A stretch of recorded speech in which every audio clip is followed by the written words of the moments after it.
आप सभी का स्वागत है क्वांट एक्सप्लेनर पे और हमारी सीरीज अरिथमेनिया पे, जहाँ पे हम 1000 क्वेश्चंस प्रैक्टिस करेंगे, जिसमें से हमने अबाउट 10 वीडियोस के अंदर 200 क्वेश्चन ऑलरेडी कर लिए। तो इस 11th वीडियो में हम एडिशनल 20 क्वेश्चन प्रैक्टिस करेंगे अलग अलग कॉन्सेप्ट से रिलेटेड और उनको पॉलिश करते जाएंगे। तो चलिए, पहला क्वेश्चन आपकी स्क्रीन पे ये रहा। उम्मीद करता हूँ आपने वीडियो पॉज किया होगा और इस क्वेश्चन को अटेम्प्ट किया होगा और ये क्वेश्चन आपसे बना भी होगा। बट अगर आपसे क्वेश्चन नहीं भी बना, कोई बात नहीं, आप यहाँ सीखना है, चलिए सीखते हैं। तो क्वेश्चन कह रहा है कि Sunil covered 132 kilometre by car and the rest 36 kilometre bye cycle. Okay, तो कार से उसने 132, let me right it out. Car car से उसने 132 किलोमीटर ट्रेवल किया, जबकि साइकिल से उसने 36 किलोमीटर ट्रेवल किया। ठीक है, if the speed of car is 175% more than the cycle. Okay, अब अगर स्पीड की बात हो रही है,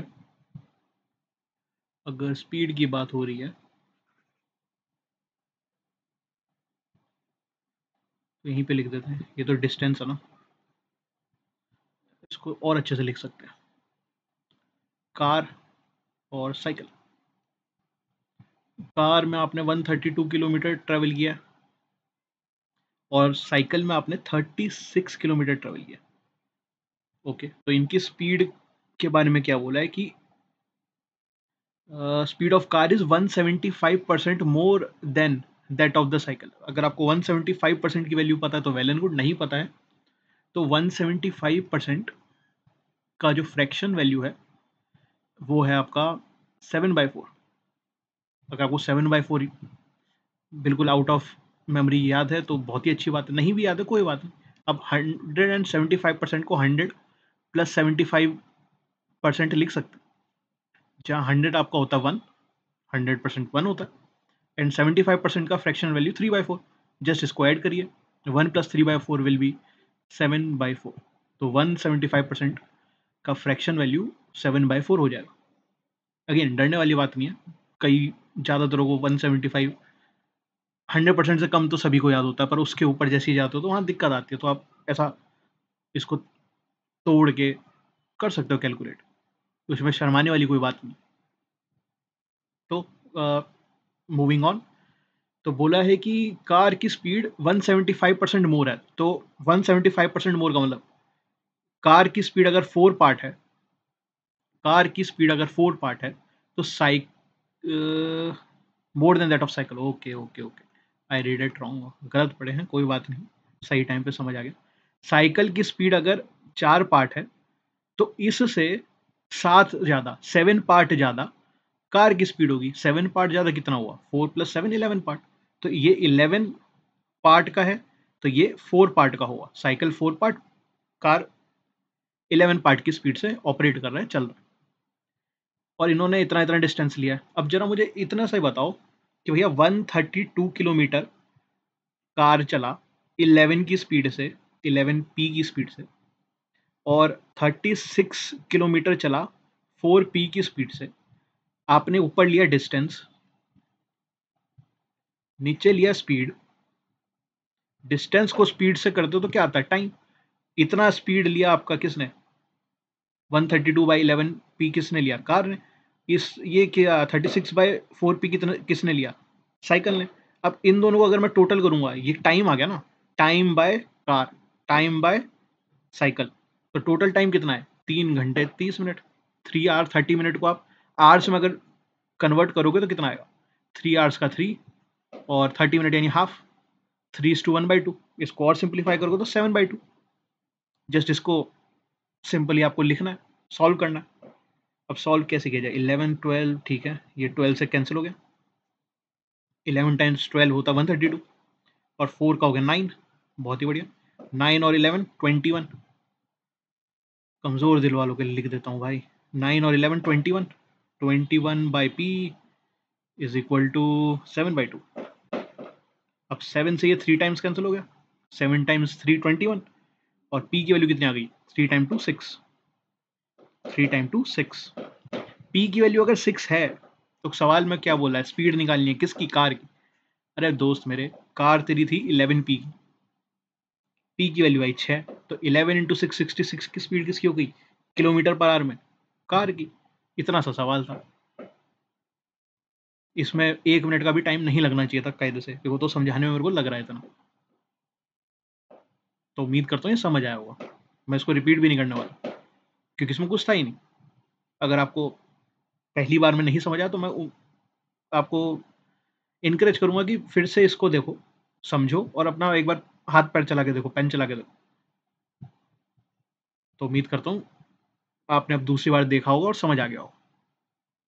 तो चलिए अगला क्वेश्चन आपकी स्क्रीन पे ये रहा, इसे ट्राई कीजिए।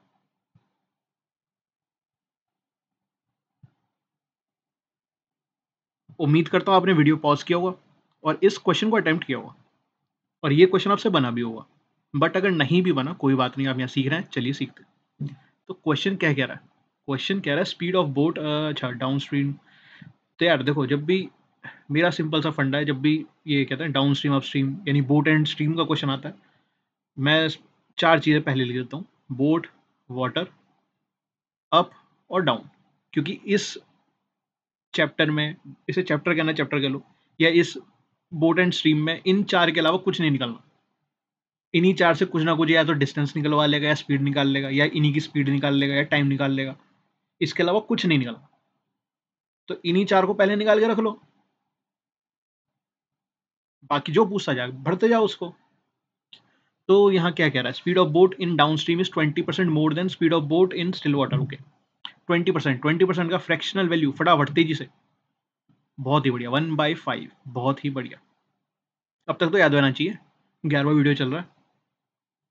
Speed of boat down stream 20% more than speed of water in still water. अच्छा, स्टिल वाटर में जो भी बोट की स्पीड थी, अगर यहाँ 5 पार्ट थी तो ये उससे एक ज्यादा है यहाँ पे, यानी 6 पार्ट। 5 पार्ट अगर थी, उससे 20% ज्यादा 6 पार्ट, 20% ज्यादा 6 पार्ट। बोट की अगर 5 थी, 5x थी, या 5 जो भी मान लो, तो ये 6x हो जाएगी डाउन डाउन स्ट्रीम में।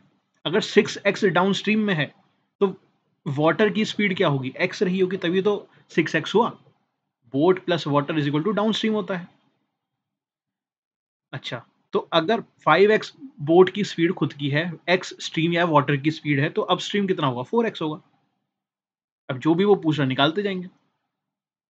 If speed of stream is decrease by 10%। Okay, अगर ये 10% पे खेल ही रहा है, अगर ये 10% पे ही खेल रहा है, तो ऐसा करते हैं, थोड़ा सा आसान करते हैं काम, थोड़ा सा आसान करते हैं। यार ये बोर्ड बोर्ड जैसा नहीं दिख रहा, इसको बोर्ड जैसा बनाते हैं पहले। और सेम यही चीज़, 5 की जगह 50, 6 की जगह 60 करते हैं और ये 10 कर देंगे। तो मतलब ये अगर 50x है तो ये 60x हो गया, और वाटर हो गया 10x, और ये चीज़ कितनी हो गई 40x। बस हमने हर चीज़ में एक जीरो लगा दिया। अगर क्या बोला है कि स्पीड ऑफ स्ट्रीम यानी कि जो वाटर की स्पीड है उसे 10% से डिक्रीज कर दिया। अब 10 को 10% से डिक्रीज करोगे, कितना हो गया, 9x हो जाएगा। 10% का मतलब क्या हो जाता है, 10% होता है 1/10, यानी कि 10 की चीज में एक कम, 9 का हो गया, वही तो है, 10 से आपका 9 हो गया। ठीक है जी। अगर आपने क्या किया, स्पीड ऑफ स्ट्रीम को 10% से डिक्रीज कर दिया, then the boat can travel. अच्छा अच्छा अच्छा अच्छा अच्छा अच्छा, ठीक। अगर अब आपकी वाटर की स्पीड है 9x, बोट की स्पीड तो पहले जितनी थी अभी भी उतनी ही है, बोट की स्पीड में आपने कोई बदलाव किया ही नहीं है सेकंड केस के हिसाब से। तो अब जो नया अप स्ट्रीम होगा वो कितना होगा, 50 - 9 कितना, 41x। और जो नया डाउन स्ट्रीम होगा वो कितना होगा, 50 + 9 59x। ये सब नए स्पीड हो गए क्योंकि आपने वाटर की स्पीड बदल दी, तो ये सब बदल गए। अच्छा, इस वाले को हटाता हूँ यहाँ पे, ये समझाने के लिए था। और ये कह रहा है कि भैया आपने 10% स्ट्रीम की स्पीड यानी वाटर की स्पीड कम कर दी, उसके बाद बोट कैन ट्रेवल इतना 246 किलोमीटर अपस्ट्रीम में। 246 अपस्ट्रीम में, अपस्ट्रीम कितना है, अपस्ट्रीम कितना है, ये 6 सही से बन जाए, अपस्ट्रीम में है 41। ओके, 41x, और ये 12 घंटे में ट्रेवल कर रहा है। यार 41 सीधा सीधा 6 में जाता दिख रहा है, मतलब 246 इंटू 6, 41 इंटू 6 246 दिख रहा है। यूनिट डिजिट लगा के भी देखोगे तब भी बन जाएगा। और ये 6 जा रहा है 2 से, तो x की वैल्यू कितनी हो गई? हाफ। x की वैल्यू हुई हाफ, यानी ये सब हाफ हो जाएंगे। अगर ये सब हाफ हो जाएंगे तो find the time taken by boat to cover the same distance in downstream, यानी 246 को ही डाउनस्ट्रीम में उसको ट्रेवल करना है। ओरिजिनल स्पीड, ओरिजिनल तो ये ऊपर वाला था, कितना है 60, 60 इंटू एक्स, एक्स तो हाफ है, यानी इसका आधा कर दो।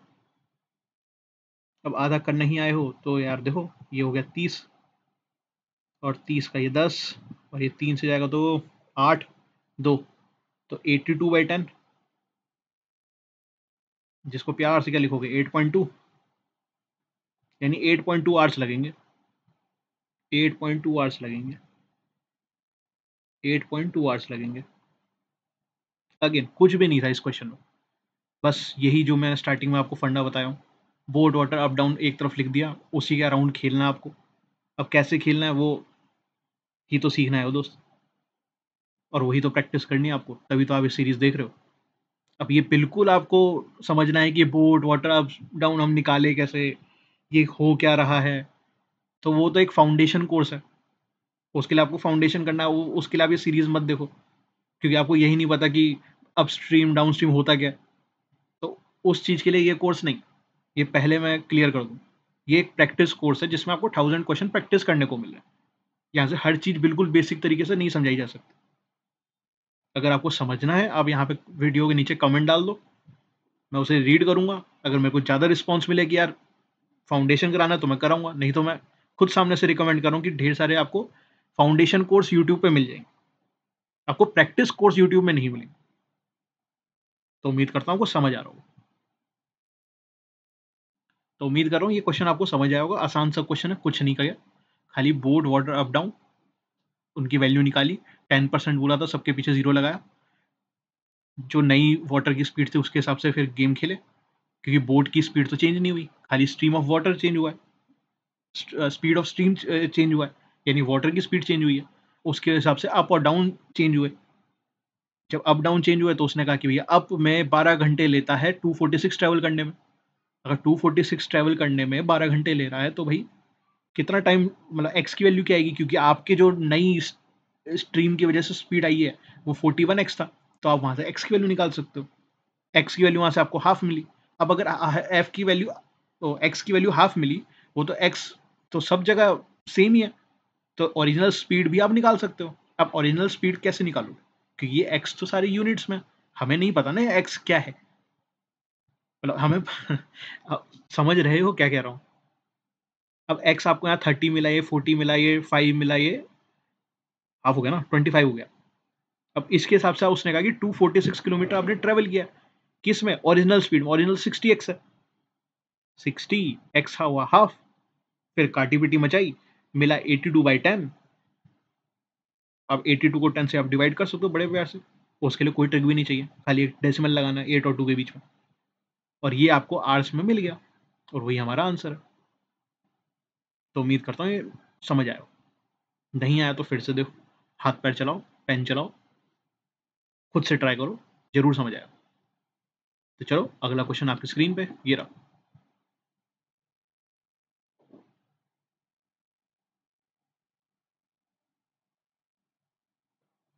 उम्मीद करता हूँ आपने वीडियो पॉज किया होगा और इस क्वेश्चन को अटेम्प्ट किया होगा, और ये क्वेश्चन आपसे बना भी होगा। बट अगर आपसे क्वेश्चन नहीं भी बना कोई बात नहीं, आप यहाँ सीखना है, चलिए सीखते हैं। तो क्वेश्चन यहाँ पे कह रहा है कि on selling 39 article for rupees इतना देयर इज अ लॉस, अच्छा जी घाटा हो गया अपने को, there is a loss equal to the cost price of 12 article, अच्छा find the cost price of each article. यार मैंने 39 आर्टिकल, मान लो 39 चीजें 39x के खरीदे, ठीक है, मानो 39 चीजें 39x की खरीदे, एक आर्टिकल एक एक्स का है, तो 39 चीजें 39x की हो गई। अब जब मैं 39x चीजें खरीदी, 39x में खरीदा, ये मेरा कॉस्टिंग हो गया। अब इस कॉस्टिंग को मैंने या तो मैं प्रॉफिट में बेचूंगा या लॉस में बेचूंगा। सवाल के हिसाब से मैंने घाटे में बेचा। कितने घाटे में बेचा कि मुझे 12 का घाटा हुआ, मुझे 12 का घाटा हुआ, मुझे 12 का घाटा हुआ, मतलब 39 चीजें 39x की खरीदी, ठीक है जी। अब मुझे 12 का घाटा हुआ, 12x का घाटा हुआ, क्योंकि एक आर्टिकल का प्राइस x था, तो 12 का घाटा हुआ यानी 12x का घाटा हुआ। अगर 12x का घाटा हुआ तो मैंने कितने का बेचा होगा ये सब कुछ? मैंने 27x का बेचा होगा ये सब कुछ। बट सवाल में तो कह रहा है यार 7803 का बेचे हो आप, ये आप बेचे हो 7803 का। अच्छा, ये तो 9 से 9 से कट जाएगा, ये कितने कटेगा? 7 3 10 और 18 18 9, हाँ कट जाएगा ये भी 9 से। 9 का 3 टाइम्स, 9 का 8 72, 60 60 का 6 54, 54 से कैरी हुआ 6 63 63 7, 9 टाइम्स 7 63। अब ये क्या है? 8 6 14 7 21, ये भी कट जाएगा। 3 कटा, 3 टाइम्स 2 6 26 8 24, 2 कैरी 27 27 9। तो x की वैल्यू कितनी आ गई? x की वैल्यू कितनी आ गई? 289। x की वैल्यू कितनी है? 289। इतना सा सवाल था ये। और काफ़ी बच्चे इसमें फंसे होंगे। कुछ नहीं, बस सवाल जो बोला है वो लिखे हो और बनाए हो। छोटा सा दिख रहा है क्वेश्चन, बट काफ़ी बढ़िया क्वेश्चन है। फिर से एक बार बता देता हूँ। आपने 39 आर्टिकल खरीदे, हाँ जी खरीदे। अब इनको आपने बेच दिया। अब जब बेचा तो आपको पता चला यार मेरे को तो घाटा हुआ। घाटा कितने का हुआ? कि इतना घाटा हुआ कि मेरे को 12 आर्टिकल, अगर मैं मतलब 12 आर्टिकल का जितना भी दाम होता उतने का मुझे घाटा हुआ। अच्छा, अगर मुझे 12 आर्टिकल का घाटा हुआ, 39 मेरे को बेचने थे, तो यानी कि मैंने उनको कितने में बेचा होगा? मैंने 27 में बेचा होगा। 39 को मैंने 27 में बेचा, तभी तो मुझे 12 का घाटा हुआ। अब वो 27 में जो बेचा वो कितने में बेचा? उसका एक्चुअल प्राइस कितना था? 7803 का था, जो कि सवाल में बोला हुआ है। अच्छा, अगर वो 7803 का, तो सीधे सीधा काटापीटी मचाई, एक्स की वैल्यू निकाल ली, क्योंकि एक्स तो मैंने माना था ना कि इतना कॉस्ट प्राइस था, और सवाल में हमें कॉस्ट प्राइस ही पूछा है। ये भी बोल सकता था कि ओरिजिनल बताओ कि प्राइस कितना है, तो इस चीज को 39 से मल्टीप्लाई करते हैं। बट क्वेश्चन दिलदार हो गया, कहता कि भाई इतना मत करो, तुम खाली मुझको कॉस्ट प्राइस बता दो एक आर्टिकल की। तो एक आर्टिकल की बताई थी तो निकाल लिए 289। नहीं तो फिर यहाँ महाभारत हो जाती कि मल्टीप्लाई करो, ये करो, वो करो। उम्मीद करता हूँ क्वेश्चन समझ आया होगा। तो चलिए आगे बढ़ते हैं। अगला क्वेश्चन आपकी स्क्रीन पे ये रहा।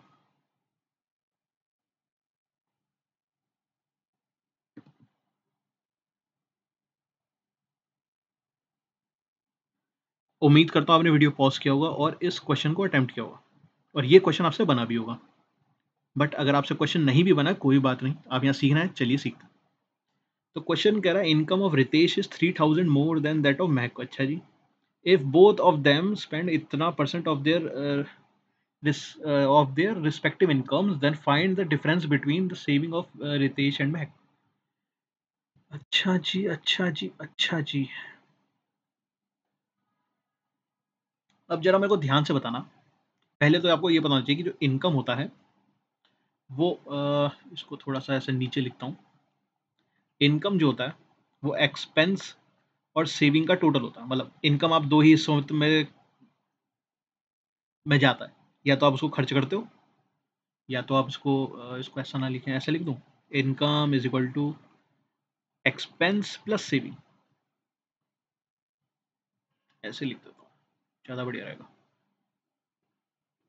ऐसे समझाने में मेरे को आसानी रहेगी। ठीक है, इनकम, यहाँ पे इसको और क्लियर करता हूँ, income is equal to expense plus saving. या तो आप उसे खर्च करोगे या बचाओगे, दो ही चीज़ें होंगी इनकम के साथ, और क्या होगा? दो ही चीज़ें होंगी। अब अपने पास एक है रितेश, RITESH, और दूसरी तरफ मैक, MAHAK। अच्छा जी, अब ये बताओ जरा 65% क्या है? 65% का फ्रैक्शनल वैल्यू क्या होता है? अगर आपने कहा 13/20 तो बेहतरीन। तो 13/20 का फ्रैक्शनल वैल्यू का मतलब क्या है? If both of them spend 65% of their income, यानी अगर इनकम उन दोनों का ही 20 पार्ट है, उन दोनों का ही इनकम 20 पार्ट है, तो 13 पार्ट वो दोनों एक्सपेंस करते हैं, खर्चा करते हैं, और बचा हुआ 7 पार्ट, और बचा हुआ 7 पार्ट दोनों सेव करते हैं। आप कहोगे बड़े भाई ये तो आसान हो गया, ये भी 20, ये भी 20, ये भी 13, ये भी 13, ये भी 7, ये भी 7, तो बड़ा आसान है। पर जरा ध्यान देना कि 65% रितेश अपनी इनकम का और महक अपनी इनकम का करता है। तो यहाँ पे अगर वेरिएबल लगाने का मन करे वैसे लगा लो, या तो यहाँ पे अलग अलग वेरिएबल लगेंगे, 13A, 7A और 20A, जबकि यहाँ पे अलग वेरिएबल लगेंगे। कहीं धोखे में आके सब जगह x x x, y y y a लगा दिया तो फिर हो गया काम खत्म, तुम वैसे ही हार गए।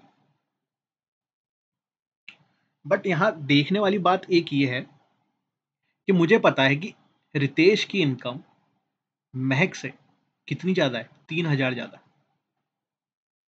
महक से रितेश की इनकम 3,000 ज़्यादा है। तो जो एक्सपेंस और सेविंग है ये भी रितेश का ओवरऑल 3,000 ज़्यादा होगा। मतलब यहाँ से जो भी खर्चा हुआ ये 65% एक्स्ट्रा करेगा, ये बचा हुआ कितना 35% एक्स्ट्रा करेगा।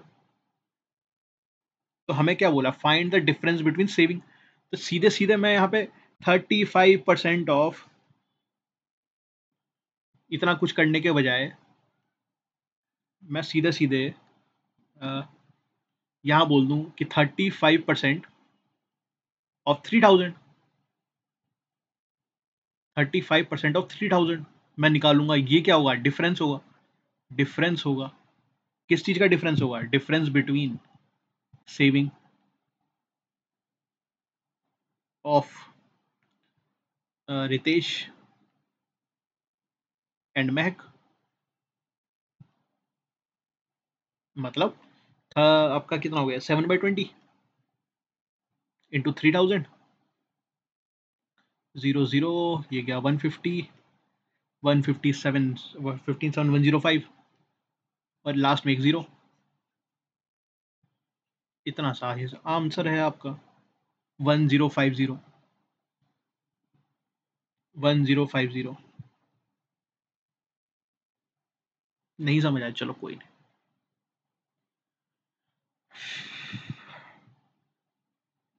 ये है रितेश, ये है महक, ये कुछ कमाती है 20x कमाती है, ये कुछ कमाता है, महक कुछ कमाती है 20y कमाती है, रितेश 20x या 20y, ये इनकी इनकम है।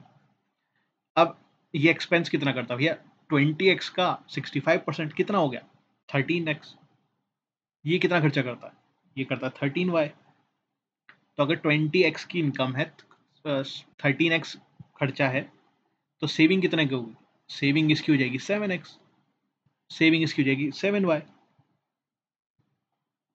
अच्छा, हमें इतना पता है कि 20x में से 20y जब माइनस हुआ, क्योंकि इन दोनों का डिफरेंस है ना, इसकी इनकम ज़्यादा है, तो ये कितना है 3,000। तो यहां से मैं कह सकता हूँ x माइनस वाई कितना हो गया, 3,000 में अपॉन 20, और मुझे क्या निकालना है, इन दोनों का डिफरेंस। तो इसी x माइनस वाई को ऐसे ही रहने दो, इससे ज़्यादा करोगे तुम्हारा फट जाएगा, ओवरलोड हो जाएगा। अच्छा, हमें क्वेश्चन में बोला गया है सेविंग किसकी, रितेश और महक की। क्या है रितेश और महक के सेविंग का डिफरेंस, 7x माइनस 7y। इसको मैं लिख सकता हूँ 7x-y। But x minus Y तो तुम निकाले हो, क्या निकाले हो, ये 7 × 3,000/20। ये काटा पीटी मचाई, ये 2 से गया 105, सॉरी 150 आएगा ना, ये 150, और 7 × 15 105। बट हम 15 से थोड़ा मल्टीप्लाई कर रहे हैं, हम 150 से करें तो एक जीरो और। तो ये जो चीज ये भी ये देख रहे हो ना, ये जो करली ब्रैकेट में बना है, यही चीज तो मैंने डायरेक्ट यहाँ पे लिखा है 7/20 इंटू 3,000। और ये आया कैसे, क्योंकि अगर इनकम उसकी 3,000 ज्यादा है इनकम उसकी 3000 ज्यादा है, तो यही जो 3000 ज्यादा है यही तो वो सेव भी ज्यादा करेगा और यही वो एक्सपेंस भी ज्यादा करेगा। अब क्योंकि दोनों ही अपना कितना 65% बचा रहे हैं, सॉरी खर्चा कर रहे हैं, तो यही एक्सपेंस जो ज्यादा होगा वो 65% ज्यादा होगा और यही सेविंग जो होगी वो 35 जो बचा हुआ है उतना परसेंट ज्यादा होगा। तो वही मैंने निकाला कि 35 जो भी ज्यादा था वो 3000 का, जितना भी होगा वही ज्यादा होगा किसका, रितेश का, महक से। तो अगेन ये लॉजिक से तुम सोच सकते थे और यहाँ पे तुम मेहनत मजदूरी कर सकते थे। चॉइस तुम्हारी, आंसर दोनों से आएंगे। एक में तुम्हें 2 से 2.5 मिनट लग जाएगा, एक में तुम्हें 1 मिनट से में काम चल जाएगा। तो उम्मीद करता हूँ दोनों ही समझ आए होंगे। ये मजदूरी वाला ही उनके लिए जिनको पहला वाला सही से समझ नहीं आया, बट अब अगर उनको ये मजदूरी वाला समझ आ गया होगा तो ये लॉजिक वाला भी समझ आ गया होगा। था ना बढ़िया क्वेश्चन। तो चलो अगला क्वेश्चन आपकी स्क्रीन पे ये रहा।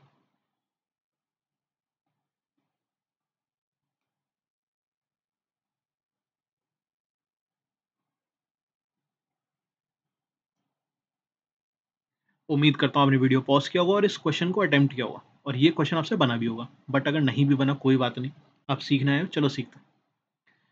अच्छा जी, in a business there are two partners, Robin और शुभम। अच्छा, Robin started the business with इतना and after x month Shubham ने ज्वाइन किया इतने से। अच्छा जी, तो रॉबिन है एक हमारे पास और एक शुभम है। मैं पूरे नाम क्यों लिख रहा हूँ, रॉबिन है और शुभम है, ठीक है। रॉबिन ने लिया 15,000 जबकि इसने लिया 10। यार मुझे तो देखो, अगर ये भी 3 जीरो ये भी 3 जीरो, इसको 3 इसको 2 कैंसिल हो रहा है ना 5 से, क्योंकि तो अमाउंट है तो कैंसिल ही होना है, तो पहले ही कैंसिल कर लो। रॉबिन ने लिया 3 पार्ट इन्वेस्ट किया जबकि इसने किया शुभम ने 2 पार्ट। अच्छा जी, और robin invested 3,000 and after x month Shubham joined, यानी और eight the end of year यानी 12, ये इसने पूरे 12 महीने काम किया, पैसा लगाया, यही 3 पार्ट जितना भी है इसने पूरे 12 महीने लगाया, जबकि इसने एक्स महीने बाद ज्वाइन किया, तो यानी इसने कितना टाइम किया होगा, 12 - x। अच्छा जी, if at the end of the year profit is इतना, 1440 मिला है रॉबिन को, 1440 मिला है रॉबिन को। यहाँ क्वेश्चन कह रहा है कि टोटल है 2240, ये टोटल है जो प्रॉफिट है, जिसमें से 1440 मिला है रॉबिन को। तो तुम शुभम को बता सकते हो बड़े प्यार से। ये हो गया 2 जीरो यहाँ पे, 24 कितना हो गया, 2 और 6 8, ये 800, 800 मिल गया शुभम को। तो 800 मिल गया शुभम को। अब ये इतना साल लिखने में कितना टाइम लगेगा, 30 सेकंड। अब जो दिख रहा है काटा पीटी मचाओ, ये 0 से 0 कैंसिल, ये 12 से 144 12 जाएगा, ये 3 से 4 जाएगा, 3 टाइम 4 12, हाँ, और ये 4 टाइम 1 और 4 टाइम 20 और 2 से ये 10 हो गया। अब 12 - x अगर 10 है तो क्या तुम मुझे x नहीं बता सकते कि x की वैल्यू क्या होगी? अगर नहीं बता सकते तो यार चिंता का विषय, बता रहे हो तो बेहतरीन दो। x की वैल्यू 2 होगी और क्वेश्चन में बोला है क्या है, x की वैल्यू ही बताओ, x की वैल्यू कितनी है, 2। इतना सा सवाल था दोस्त मेरा, इसमें समझने का कुछ भी नहीं था, खाली क्वेश्चन देखो करो, क्वेश्चन देखो करो, प्रैक्टिस यही है। एक आध क्वेश्चन कुछ नया आ गया या फिर जिसमें आप वीक हो उस चीज को समझते चलो, पर ज्यादातर क्वेश्चन बनते जाएंगे। कुछ भी नहीं था इसमें, आपने खाली इनिशियली जो भी दे रखा था उनका कि इतना इन्वेस्ट किया, इतना इन्वेस्टमेंट किया, क्यों लिखूँ मैं पूरा, मैं उनको सीधा ही स्टार्टिंग में कैंसिल कर देता हूँ, क्योंकि मेरे को बाद में कैंसिल करनी है तो पहले ही करके लिख लेता हूँ। ये सब आप माइंड में करके चलो, ठीक है। तो अगला क्वेश्चन आपकी स्क्रीन पे ये रहा।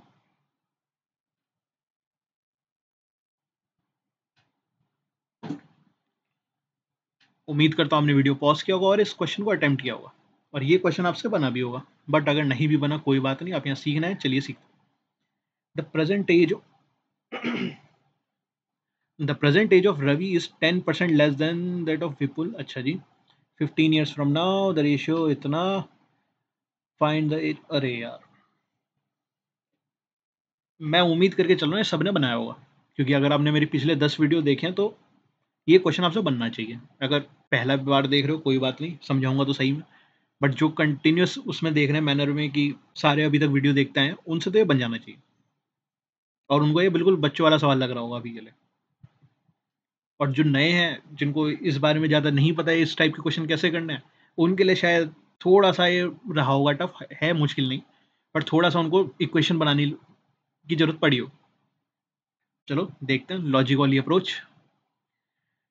पहले तो बताओ 10% का फ्रैक्शनल वैल्यू, तेजी से। बहुत ही बढ़िया, 1/10। अगर कोई चीज 10% लेस है, इसका मतलब क्या? 10% लेस का मतलब कि कोई चीज 10 से 9 हो गई है, यानी 10 और 9 के बीच का 10% का वो है, अंतर है, कि 10 से 10% कम होगा 9। तो यहाँ पे क्या कह रहा है, present age of Ravi, Ravi और दूसरा विपुल, विपुल, रवि 10% लेस देन विपुल। अगर विपुल 10 पार्ट का है तो ये 9 पार्ट का होगा, उससे 10 कम होगा, ठीक है। और 15 फ्रॉम नाउ, आज से, ये अभी प्रेजेंट की बात चल रही है, आज से 15 क्या, 15 ईयर्स फ्रॉम नाउ, आज से 15 साल बाद ये कितने के हो जाएंगे, 14, 15, यानी ये 14, ये 15। अब बोलोगे कि यहाँ तो लिखा ही नहीं है 14, 15 कैसे हो गए? अरे भाई, रवि विपुल से छोटा है, तो आज से 15 साल बाद भी तो वो छोटा ही रहेगा, तो रवि 14 पार्ट का होगा और विपुल 15 पार्ट का होगा। ये भी थोड़ा लॉजिक है, थोड़ा सोचो, दिमाग से लगाओ। हर चीज ऐसे टेबल कहते हैं स्पून फीड थोड़ा ना की जाएगी। अच्छा, अब इन दोनों के बीच में एक यूनिट का अंतर है, यहाँ पे भी एक यूनिट का अंतर है, तो यानी कि यहाँ से यहाँ जितना टाइम हुआ, या फिर यहाँ से यहाँ जितना टाइम बीता, वो कितना है, 15 साल है। यहाँ से यहाँ कितना आपके हिसाब से दिख रहा है? आप कह रहे हो जी 5 पार्ट दिख रहा है, ये 10 पार्ट का था तो ये 9 पार्ट का था। अब 15 साल बाद ये 14 पार्ट का हुआ और ये 15 पार्ट का हुआ, यानी 5 पार्ट का हमने समय ट्रेवल किया। अब ये 5 पार्ट का हमने यहाँ पे समय ट्रेवल किया है, बट और असलियत में कितना है वो, 15 ईयर्स, यानी कि एक पार्ट कितने साल का हो गया, 3 साल का। अगर एक पार्ट 3 साल का है तो अभी रवि कितने का होगा, 9 × 3 27 ईयर्स का, और विपुल कितने साल का होगा अभी करेंटली, 30 ईयर्स का। उस हिसाब से आप इनकी एज निकालो, कोई टेंशन वाली बात नहीं। तो find the ratio of their edges 21 years ago, यानी आज से 21 साल पहले। तो अगर पहले, आज ये 27 साल का, तो 21 साल पहले कितने का होगा यार, 6 साल का होगा ये। और 21 साल पहले ये कितने का होगा, 9 साल का होगा ये। अब ये 6 और 9 है, 6 और 9 है, ये क्या सिंपलेस्ट फॉर्म में? नहीं, और कैंसिल हो सकते हैं, हाँ। कैसे और कैसे, कैसे इनको और सिंपलेस्ट फॉर्म में लाओगे? इसको 3 से डिवाइड करेंगे तो ये 2 पार्ट, सॉरी 2 टाइम्स, और ये 3 टाइम्स। तो यानी कि इनका सिंपलेस्ट फॉर्म क्या गया, सिंपलेस्ट रेशियो क्या निकला, 2:3। यानी आज से 21 साल पहले इनका रेशियो जो होगा वो 2:3 का होगा। अब 2:3 है नहीं, अब कोई यहाँ पे भावुक हो के पहली ऑप्शन 3:2, मेरा 2:3 आया, ये 3:2 दिख रहा है, लगा दिए टिक, नहीं, वो सही नहीं है, क्योंकि आपसे पूछा है उनके, यहाँ पे क्योंकि लिखा नहीं है ढंग से, यहाँ पे लिखना चाहिए था किस में पूछ रहा है। अगर वो विपुल टू रवि पूछ रहा है तो 3:2 होगा, बट क्योंकि यहाँ मेंशन नहीं है, तो हम मान के चलेंगे जिस फॉर्मेट में क्वेश्चन दिया है रवि और विपुल का, उसी फॉर्मेट में सवाल में पूछा है। अब उस फॉर्मेट यानी कि 2:3 के रेशियो में ही पूछा है, बट आपको ऐसा ऑप्शन दिख रहा है नहीं, आपके पास यहाँ पे एक वो है ब्रह्मास्त्र, आपका क्या, नन ऑफ द अबव, तो वही यहाँ आंसर होगा, क्योंकि भाई हमारा आंसर तो 2:3 आ रहा है, और 2:3 है नहीं, तो क्या हो गया, none of the above. Again कोई इक्वेशन नहीं, सिर्फ लॉजिक। इस टाइप के क्वेश्चन में ऐसे ही काम चलाओ, इक्वेशन बनाने बैठोगे फालतू का समय लगाओगे। ठीक है, क्लियर एकदम, सब चंगा, आगे बढ़े, चलो आगे बढ़ते हैं। अगला क्वेश्चन आपकी स्क्रीन पे ये रहा, देखो।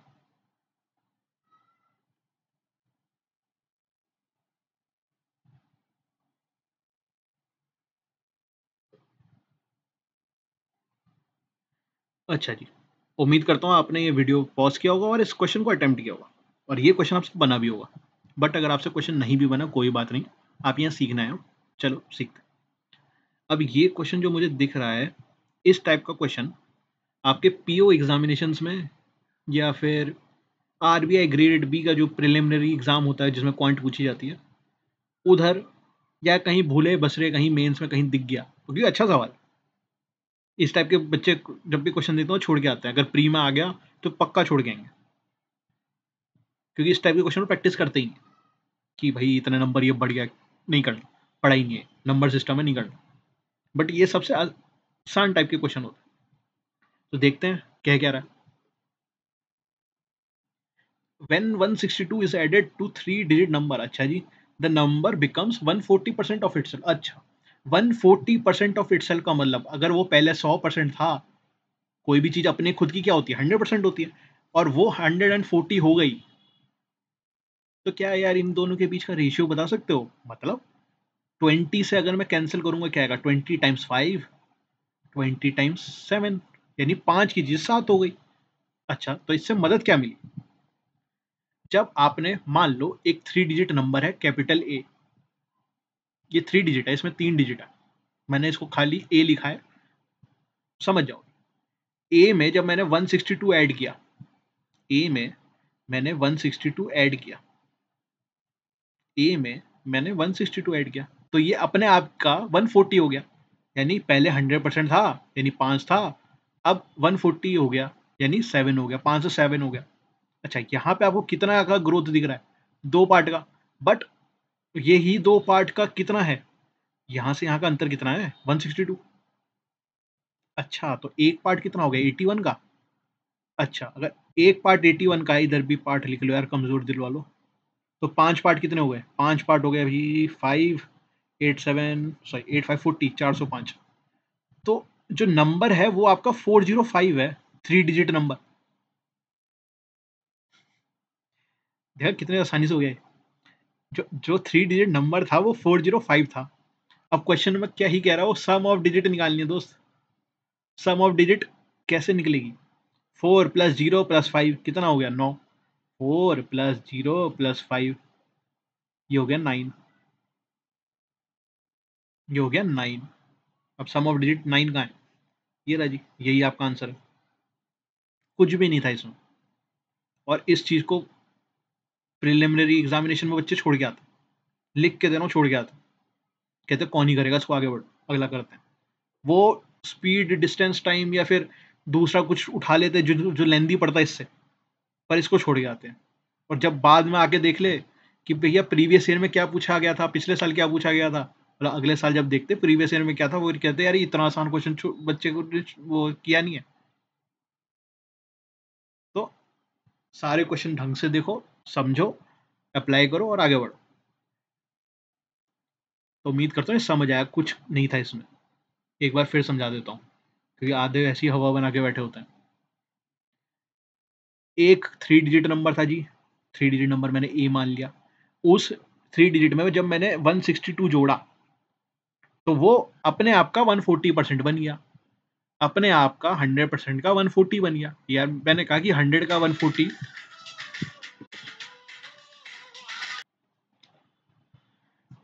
जो हमारा 3 डिजिट नंबर मैंने ए माना, उस पर जब 162 ऐड किया, ए में 162 ऐड किया, तो वो अपने आप का 140% बन गया, वो अपने आप का 140% बन गया, अपने आप का 100% का 140 हुआ। आपस में रिलेशन क्या है? 5 की चीज 7 बनी। वही मैंने किया भैया, ए को जो 5 पार्ट था, जब उसमें 162 जोड़ा, 7 पार्ट बन गया। अब बस कैलकुलेट किया, अब आप इसे क्रॉस मल्टीप्लाई करो या फिर जैसे मैंने किया वैसे करो, मर्जी आपकी है, आपकी मर्जी है आपको क्या करना है उसमें, है ना। फिर क्योंकि मुझे अपना ओरिजिनल नंबर चाहिए था, यानी ए चाहिए था, तो मैंने जो 5 वाला है उसमें एक पार्ट की वैल्यू 81 डाल दी, 5 × 81 किया तो 405। अब जो 405 है, क्या मुझे नंबर चाहिए? नहीं, मुझे उसका सम चाहिए। सम ऑफ डिजिट पूछा मुझे, तो इसका सम ऑफ डिजिट क्या होगा, डिजिट सम क्या होगा, 4 + 0 + 5, 4 + 0 + 5 जो कि 9 होता है। यही सवाल था, मैंने निकाल लिया 9 होता है। तो उम्मीद करता हूँ ये समझ आया होगा। ठीक है, अच्छे से समझ आया, सब चंगा, सब बढ़िया, आगे बढ़े। चलो आगे बढ़ते हैं। अगला क्वेश्चन आपकी स्क्रीन पे ये रहा।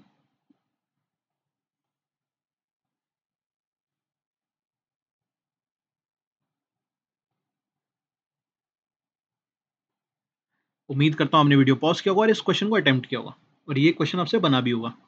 बट अगर आपसे क्वेश्चन नहीं भी बना कोई बात नहीं, आप यहाँ सीखना है, चलिए सीखते हैं। तो क्वेश्चन कह रहा है पी और क्यू टुगेदर जब एक साथ काम करते हैं तो ये 24 दिन में काम कर देते हैं, जबकि पी अकेले काम करता है तो उसको वही काम करने में 32 दिन लगते हैं।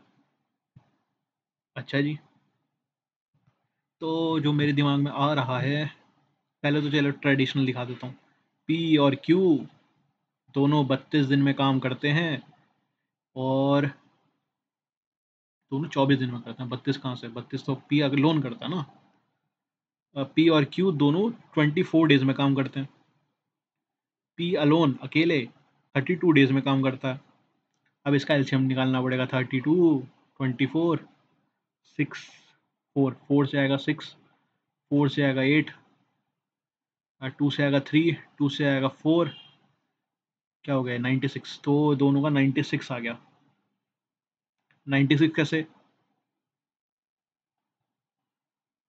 जो भी ये 4 है इसको उसके डायगोनल वाले यानी 3 से 32 से मल्टीप्लाई किया, या फिर जो भी ये नंबर है उसको उसके डायगोनल 24 से मल्टीप्लाई किया,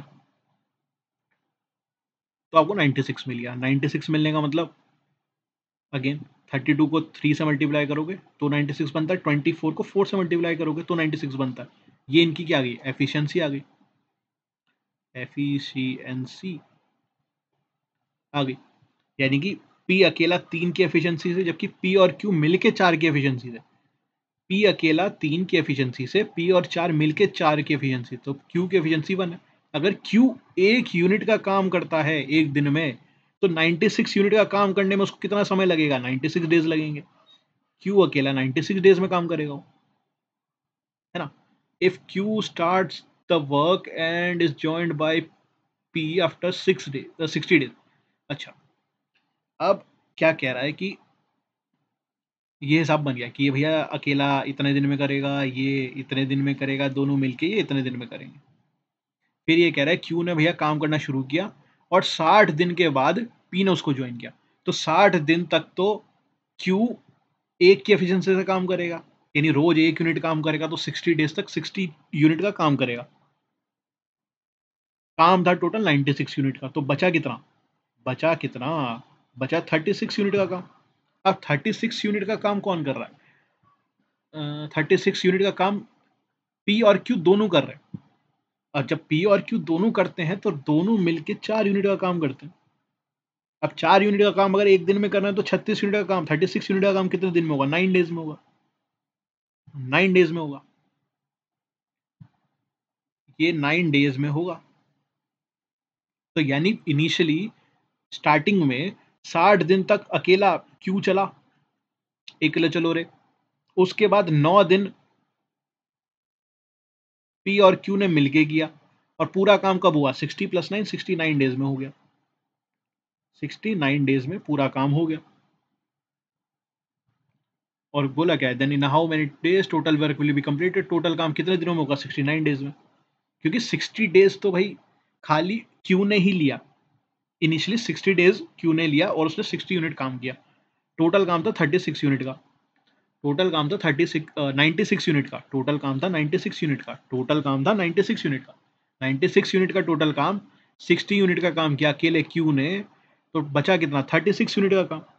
अब 36 यूनिट का काम जो बचा है 60 डेज के बाद, यानी 60 डेज के बाद 36 यूनिट का काम बचा है। अब ये करेगा कौन, ये करेगा भैया पी और क्यू मिलके। पी क्यू की एफिशिएंसी मिलके कितनी होती है, 4। अब ये 4 की एफिशिएंसी से, यानी रोज 4 यूनिट का काम करेंगे तो 36 यूनिट का काम ये 9 दिनों में खत्म करेंगे। तो टोटल कितना समय लग गया, टोटल लगा भैया 60, जो ओरिजिनली कर रहा था बेचारा अकेला अकेला, और 9 दिन जब ये दोनों मिलके काम करना शुरू किए, यानी 60 + 9 69 डेज में इन्होंने सारा काम कर दिया। 69 डेज में 69 डेज में इन्होंने सारा काम कर दिया। ये है हमारा आंसर, इतना सा काम था। तो उम्मीद करता हूँ समझ आया होगा, ज़्यादा कुछ था नहीं, बस एक आध बार पेन चलाते चलो। ठीक है, तो चलो अगला सवाल आपकी स्क्रीन पे ये रहा।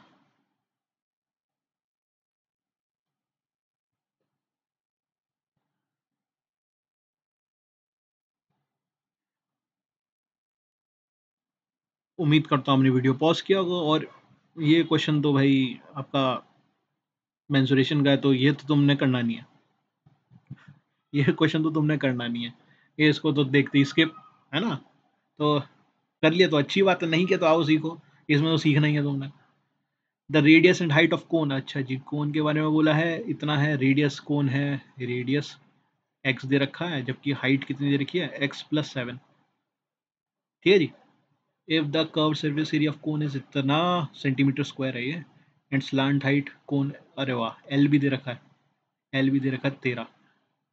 अब जो कोन होता है, अब जो कोन होता है वो कुछ ऐसा सा होता है ना, बर्थडे कैप देखियो कभी, या आइसक्रीम का कोन देखियो, ऐसा सा इन्वर्टेड कोन, आइसक्रीम का उल्टा किया गया, यही कोन है, जिसमें नीचे का हिस्सा सर्कुलर होता है, तो वहां पे रेडियस।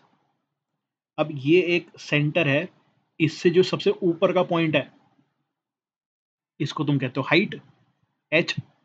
और जो ये जो ऐसा दिख रहा है तिरछी सी लाइन, इसी को कहते हो स्लांट हाइट, एल। अब ये स्लांट हाइट अगर L13 का है, ये हाइट कितना है, ये x+7 का है, और ये चीज x का है, तो यानी ये तो एक ट्राइंगल बन गया ना, ये एक ट्राइंगल बन गया, ये एक ट्राइंगल बन गया, जिसमें ये 13 है, ये x है, ये x+7 है। अब अगर मैं पाइथागोरियन ट्रिपलेट करूं, तो एक मेरे को पाइथागोरियन ट्रिपलेट, क्योंकि राइट एंगल ट्राइंगल है ना यहाँ पे, तो एक आता 5, 12 और 13। ये एक पाइथागोरियन ट्रिपलेट होते हैं कि यानी कि 5 का स्क्वायर 12 प्लस 12 का स्क्वायर, 5 का स्क्वायर प्लस 12 का स्क्वायर 13 का स्क्वायर देता है। तो यहाँ तो 13 है, इस चीज को अगर मैं 12 मान लूँ, तो x की वैल्यू 5 हो गई, हाँ जी हो गई। तो रेडियस तो 5 हो गया, इसको तो मुझे सॉल्व भी नहीं करना, रेडियस तो 5 हो गया, और हाइट कितनी हो गई, 13 हो गई, सॉरी हाइट हो गई 12, हाइट हो गई 12, रेडियस हो गया 5। अब मुझे क्या निकालना, वॉल्यूम निकालना किसका, कोन का, इन पाई सेंटीमीटर क्यूब, यानी ये सब दे रखे हैं पाए सेंटीमीटर क्यूब में, ये भी पाए सेंटीमीटर क्यूब में, ये भी पाए सेंटीमीटर क्यूब में, ये भी पाए सेंटीमीटर क्यूब में, इसलिए क्वेश्चन को ढंग से पढ़ना चाहिए। अब मुझे रेडियस मिल गया, मुझे हाइट मिल गया, और स्लांट हाइट 13 दे ही रखा है, तो मैं वॉल्यूम निकाल लूँ कौन का, निकाल लूँ भैया। वॉल्यूम कितना होता है, क्या होता है, वॉल्यूम VOLUME ऑफ कोन, पता है अच्छी बात है, नहीं पता तो देख लो यार, लिख लो किसी पर्चे पे, याद रख लेना, 1/3 पाए आर स्क्वायर एच, 1/3 1/3, पाए को पाए रहने देते हैं, क्यों, क्योंकि ऑप्शन में सारे पाए में है, इन पाई सेंटीमीटर क्यूब बोला है ना क्वेश्चन में, अगर वो ना बोलता तो हम पाए यानी 22/7 रखते, तो पाए को पाए रहने दिया। आर कितना, आर है 5, और ये है 12, ठीक है, ये है 5 यानी ये हो गया 25, और ये है 12, इसको 12 ही रहने दो, 3 से जाएगा 12 4 टाइम, और 25 4 होता है 100, 25 × 400 पाए। ये 100 का ही नहीं बन रहा, ये 100 क्यों नहीं बन रहा, 25 × 4 100, और पाए को पाए ही रहने दिया, 100 पाए। ये क्या है, वॉल्यूम, ये क्या है, वॉल्यूम ऑफ कोन, और यही बोला है कि वॉल्यूम ऑफ कोन कितना है, 100 पाए सेंटीमीटर क्यूब, इतनी सी बात। अगेन, अगर आप यहाँ सॉल्व भी करते, कर्व से सरफेस एरिया को लेके भी करते, तब भी आंसर आता। कैसे आता, आप कहते जी कर्व्ड सरफेस एरिया CSA कोन का क्या होता है, होता है पाई RL, कर्व्ड सरफेस एरिया होता है पाई आर एल। और ये कितना दिया आपको, ये दिया है आपको 65, ये दिया है 65।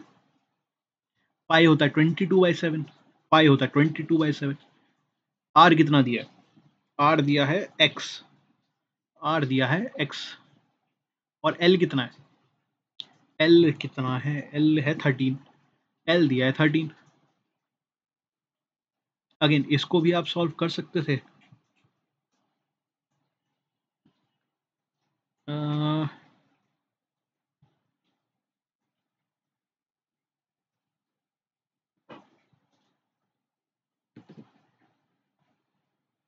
एल कितना दिया, एल दिया है 13, एल दिया है 13।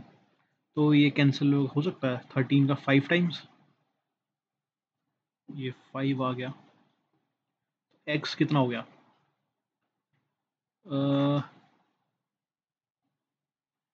पाई इंटू एक्स, 22/7 रखते हैं, 5 आ गया। क्योंकि अपने को कौन चाहिए ना, नहीं हमें एक्स की वैल्यू चाहिए, एक्स की वैल्यू हो जाएगी 5/पाई। इससे अजीब सा आ रहा है, 65 ही है ना, 13 एल 7 यहाँ, L L L L L को मैं लिख सकता हूँ L square is equal to r square plus h square. L हो गया 13 का square is equal to r square x square plus h यानी 7 का स्क्वायर।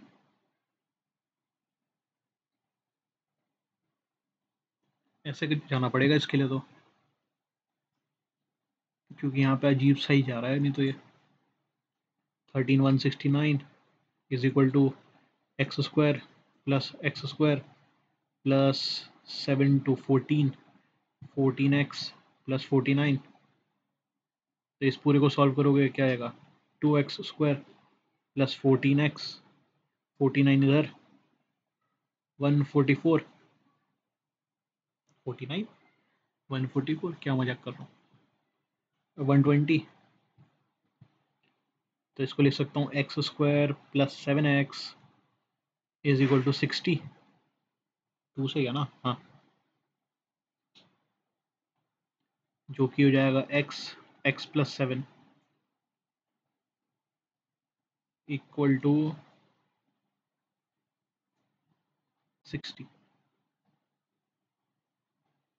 ऐसे दो नंबर जिनका प्रोडक्ट 60 हो और वो यहाँ ढूंढना डलेगा।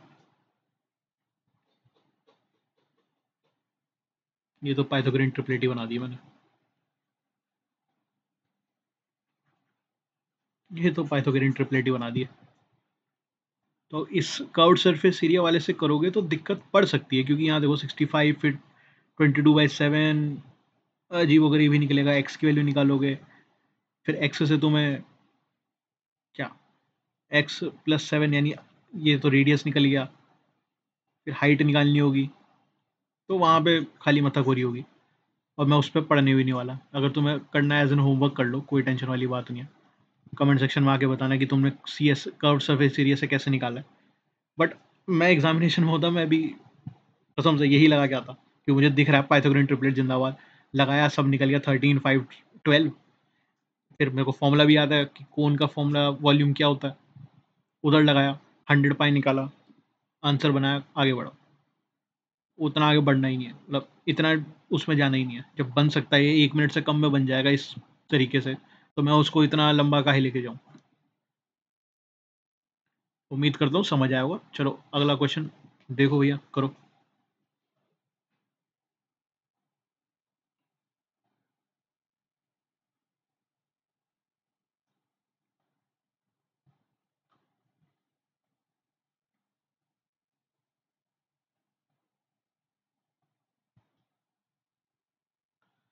उम्मीद करता हूँ आपने वीडियो पॉज किया होगा और इस क्वेश्चन को अटेम्प्ट किया होगा, और ये क्वेश्चन आपसे बना भी होगा। बट अगर नहीं भी बना कोई बात नहीं, अब यहाँ सीखना है, चलो सीखते हैं। तो विनीता ने इन्वेस्ट किए 50% ऑफ ए अमाउंट दे रखा है x प्लस 1500 2 साल के लिए। अच्छा जी, 50% किया इस चीज का,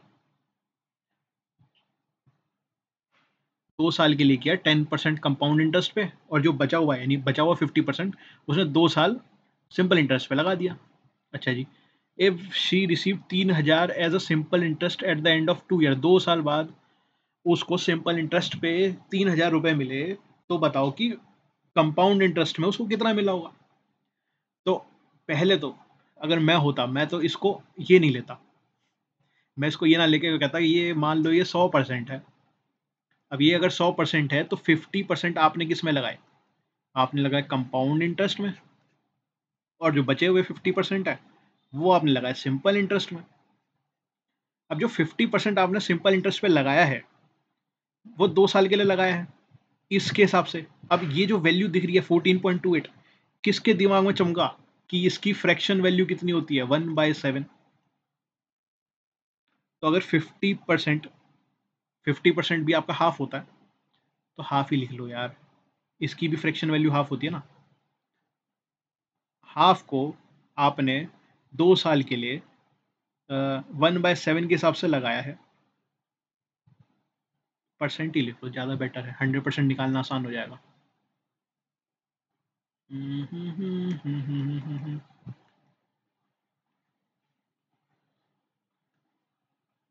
50% को आपने 2 साल के लिए 1/7 के हिसाब से लगाया है, और आपको कितना मिला, आपको मिला 3,000 रुपये, 3,000 रुपये एज एन सिंपल इंटरेस्ट।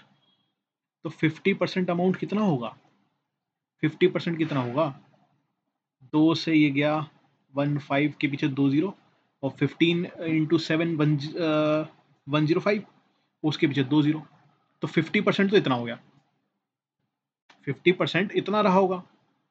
अगर 50% इतना है तो ये भी तो 50% ही है, यानी 10500, अगेन 50% ही तो है। और इस चीज का क्या क्या है, 10%, 10%, 10 की चीज 11, 10 की चीज 11, 10% होता है 1/10, यानी ये 10 की चीज 11 बनना कंपाउंड इंटरेस्ट की भाषा में। तो आपने 2 साल के लगाया यानी 10 को 11, और अगले साल भी 10 को 11 बनाया। या फिर इसको मैं ऐसा ना करके, अच्छा तरीका ये है कि अगर 10% आपने 2 साल के लिए लगाया तो आपको इफेक्टिव 21% का इंटरेस्ट मिलता है, पता है, 21% का इंटरेस्ट मिलता है। तो आपको टोटल यहाँ पे इंटरेस्ट कितना मिलेगा, 2 जीरो से 2 जीरो उड़ाए 15, काटा पिट्टी नहीं, मल्टीप्लाई करते ना, ये हो जाएगा 210, 210 एक जीरो और 105 उसके पीछे, क्या हो जाएगा 2205, 2205, 2205, 2205, 2205। अगर आप 10% कंपाउंड इंटरेस्ट 2 साल के लिए लगा रहे हो तो मतलब पहले साल हुआ 10 से 11, अगले साल भी हुआ 10 से 11, तो यानी इफेक्टिवली आपने 100 की चीज 121 हो गई, कब 2 साल के अंदर, यानी आपको इफेक्टिवली कितना मिला, 21 यूनिट मिला, किस पे, 21 यूनिट मिला 100 यूनिट पे। इसको परसेंटेज में कन्वर्ट करोगे इंटू 100, काटा पिटी मचाया, तो यानी आपको 10% 2 सालों में लगा रहे हो कंपाउंड इंटरेस्ट पे, इफेक्टिवली आपको 21% का इंटरेस्ट मिलेगा। वहीं पे 10% आप सिंपल इंटरेस्ट पे लगा रहे हो, सिंपल है 10 प्लस 10, 20% का आपको मिलेगा 2 साल बाद इंटरेस्ट।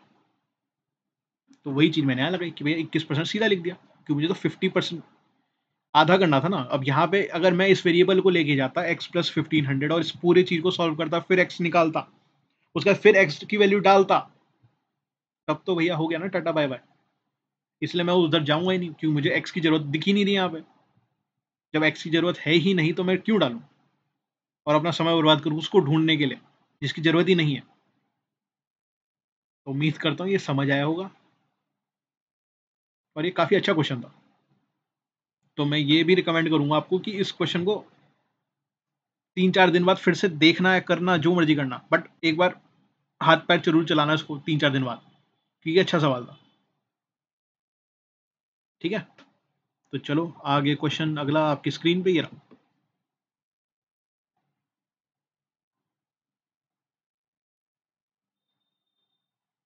उम्मीद करता हूँ आपने वीडियो पॉज किया होगा और इस क्वेश्चन को अटेम्प्ट किया होगा और ये क्वेश्चन आपसे बना भी होगा।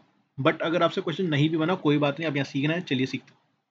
तो क्वेश्चन कह रहा है इन इतना litre mixture the ratio of juice to water इतना है, how much quantity water should be added to the mixture so that the percentage. चलो देखते हैं क्या होता है।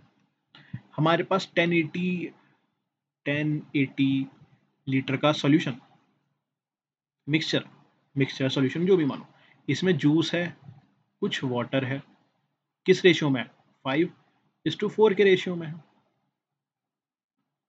अब इसमें कितना वाटर मिलाया जाए, इसमें कितना वाटर मिलाया जाए, इसमें कितना वाटर मिलाया जाए, ताकि how much water should be added to the mixture so that the percentage of the quantity of juice 30%। अगर जूस 30% हुआ, जूस 30% हुआ तो मिक्सचर वाटर 7 हो गया।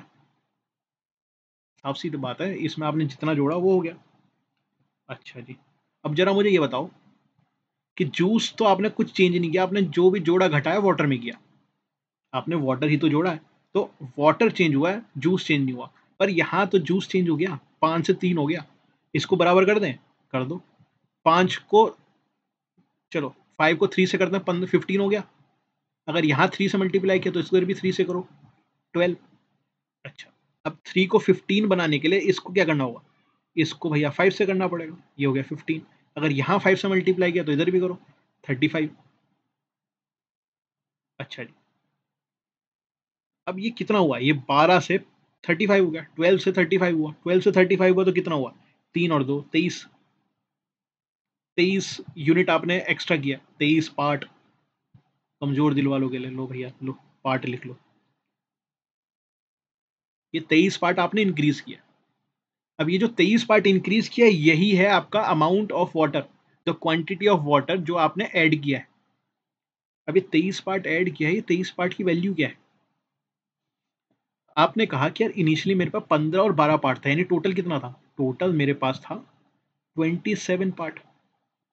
15 प्लस 12 27 होता है, और यही 27 पार्ट 1080 था, यही 27 पार्ट 1080 था। 8 प्लस 1 9 और 2 7 9, ये दोनों 9 से कट कैंसिल हो रहे हैं, हाँ जी हो रहे हैं। तो 9 से आ रहे हैं 3 टाइम्स, ये 9 से जाएगा 118 2 0, और 3 से ये 40। तो एक पार्ट की वैल्यू, एक पार्ट की वैल्यू 40 आ गई, एक पार्ट की वैल्यू 40 आ गई, एक पार्ट की वैल्यू 40 आ गई। अगर एक पार्ट की वैल्यू 40 तो 23 पार्ट की वैल्यू कितनी, तो 23 पार्ट की वैल्यू कितनी, 23 पार्ट की वैल्यू कितनी, 23 इंटू 40 कर लो भाई, 4 3 12 का 2, 4 8 9, 1 0 920। यानी आपने 920 लीटर यहाँ पे पानी डाला, तब जाके ये जूस आपके सॉल्यूशन का 30% बना। आपने 920 लीटर डाला पानी, तब आपका जूस सॉल्यूशन के अंदर 30% बना। यही सवाल पूछा था और यही आपका आंसर है। इतनी सी बात है, कोई इक्वेशन ही नहीं बनाई हमने, इसमें ये जुड़ा वो जुड़ा ये इक्वेशन बनी नहीं, लॉजिक लगाए, काम किए, बनाया क्वेश्चन, आगे बढ़ो। इतना ही आसान है ये। तो उम्मीद करता हूँ एक ही बार में समझ आ गया होगा, नहीं आया फिर से देख लो एक बार, और पेन भी चलाओ, वो मस्ट है, वो तो प्री रिक्वेस्ट, ठीक है ना। तो चलो आगे बढ़ते हैं अगले सवाल पे। अगला सवाल आपकी स्क्रीन पे ये रहा।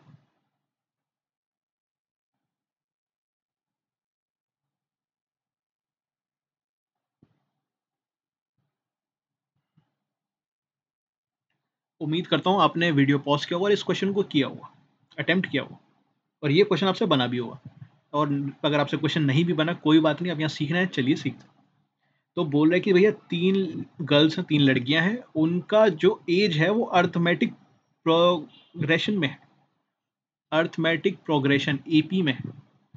अभी एपी क्या बोला है, एपी होता है कि भाई अगर मान लो कि पहला टर्म ए है, तो अगले आने वाले जो भी टर्म है वो इक्वल डिस्टेंस पे होंगे। यानी कि अगर मैं इसमें डी जोड़ूं तो ये क्या हो गया, ए प्लस डी। तो अगला इसका जो अगला टर्म होगा वो भी डी डिस्टेंस दूर होगा, यानी वो a प्लस 2d होगा। यानी फिर इसका अगला वाला कितना होगा, a प्लस 3d। यानी हर एक टर्म, हर एक नंबर, हर एक संख्या, हर एक चीज में एक कांस्टेंट, एक बिल्कुल हर मतलब उनका जो डिस्टेंस होगा या फिर उनके बीच में जो अंतर होगा वो सेम होगा। जब ऐसा आपको सीरीज मिलता है वो अर्थमेटिक प्रोग्रेशन में कहलाता है। ओके, यहां तक समझ आया? बढ़िया, इसको हटा देता हूँ क्योंकि ये खाली अब जगह लेगा और अपने को सॉल्व करना है। ये फाउंडेशन क्लास नहीं है, उसके बावजूद मैं इतना एपी बता रहा हूँ। चलो, अब सम ऑफ प्रेजेंट एज, अब तीनों का जो प्रेजेंट एज है उसका सम है इतना। अच्छा, मान लो सबसे छोटी लड़की है वो ए साल की है, उससे बड़ी लड़की ए प्लस डी साल की है, उससे बड़ी लड़की ए प्लस 2d साल की है। अगेन इन तीनों में अंतर डी डी का ये तो है, इधर भी डी का अंतर, इधर भी डी का अंतर, ये एपी के अंदर है तीनों मतलब। अब बोला क्या गया कि इन तीनों का जो एज का वो है सम, यानी ए प्लस डी प्लस ए प्लस 2d, इन तीनों का जो एज का सम है वो 48 है। अगर इन तीनों के एज का सम 48 है तो एक तरीका मेरे दिमाग में आ रहा है कि 48 को अगर मैं 3 से डिवाइड कर दूं तो बीच वाली लड़की जो है वो 16 साल की हो जाएगी। बीच वाली लड़की 16 साल की हो जाएगी। कैसे? ए प्लस ए 3a plus D plus 2d 3d, ये हो गया 48। पूरी इस चीज को पूरे 3 से डिवाइड किया, या फिर लो यार ए प्लस डी 3 से मल्टीप्लाई था, फिर 48, और ये जब कैंसिल हुआ ये आया इधर, ये हो गया 16।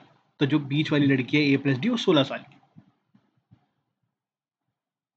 या फिर क्योंकि ये तीनों एपी में है तो जो भी सम है उसका अगर मैं एवरेज करता, यानी जो भी इसका सम है टोटल उसका मैं एवरेज करता, 3 से डिवाइड करता, क्योंकि 3 लोग हैं, तो जो भी मुझे आंसर मिलता, इस केस में 16 मिला है, तो वो बीच वाली टर्म यानी कि इस केस में जो बीच वाली लड़की है उसकी एज होगी। मैंने ये कॉन्सेप्ट लगाया, बट आप अगर इसको पूरा ऐसे लिखते हुए जाते तब भी आपको 16 ही मिलता, उसमें कोई दिक्कत वाली बात है। अब वो आपके ऊपर, आपको कौन सा लगाना, कौन सा आपके दिमाग में हिट किया क्वेश्चन करते समय। घर से ऐसा बना के नहीं जाना कि इसमें ऐसे ही करके आऊंगा, खाली अगर बोट एंड स्ट्रीम है वो बात अलग है। अच्छा जी, बीच वाली जो लड़की है उसकी एज अगर 16 है तो मैं इस चीज को ऐसे भी तो लिख सकता हूँ कि जो बीच वाली लड़की है वो 16 साल की है, तो इससे जो बड़ी लड़की होगी उसमें डी साल ज्यादा, 16 प्लस डी की होगी, और जो इससे छोटी वाली लड़की है वो इससे 16 माइनस डी की, 16 माइनस डी की होगी, 16 माइनस डी की होगी। अब इससे होगा क्या? इससे ये होगा कि जो एल्डेस्ट यानी सबसे बड़ी और यंगेस्ट सबसे छोटी लड़की है उनका जब एज का प्रोडक्ट किया जाएगा वो 192 बन जाएगा। वो 192 बनेगा मतलब 16 माइनस डी और 16 प्लस डी को जब मल्टीप्लाई करोगे 192 बन जाएगा। अब ये 192 कैसे बनेगा? अगर आपको याद है कि 14 का स्क्वायर होता है 196,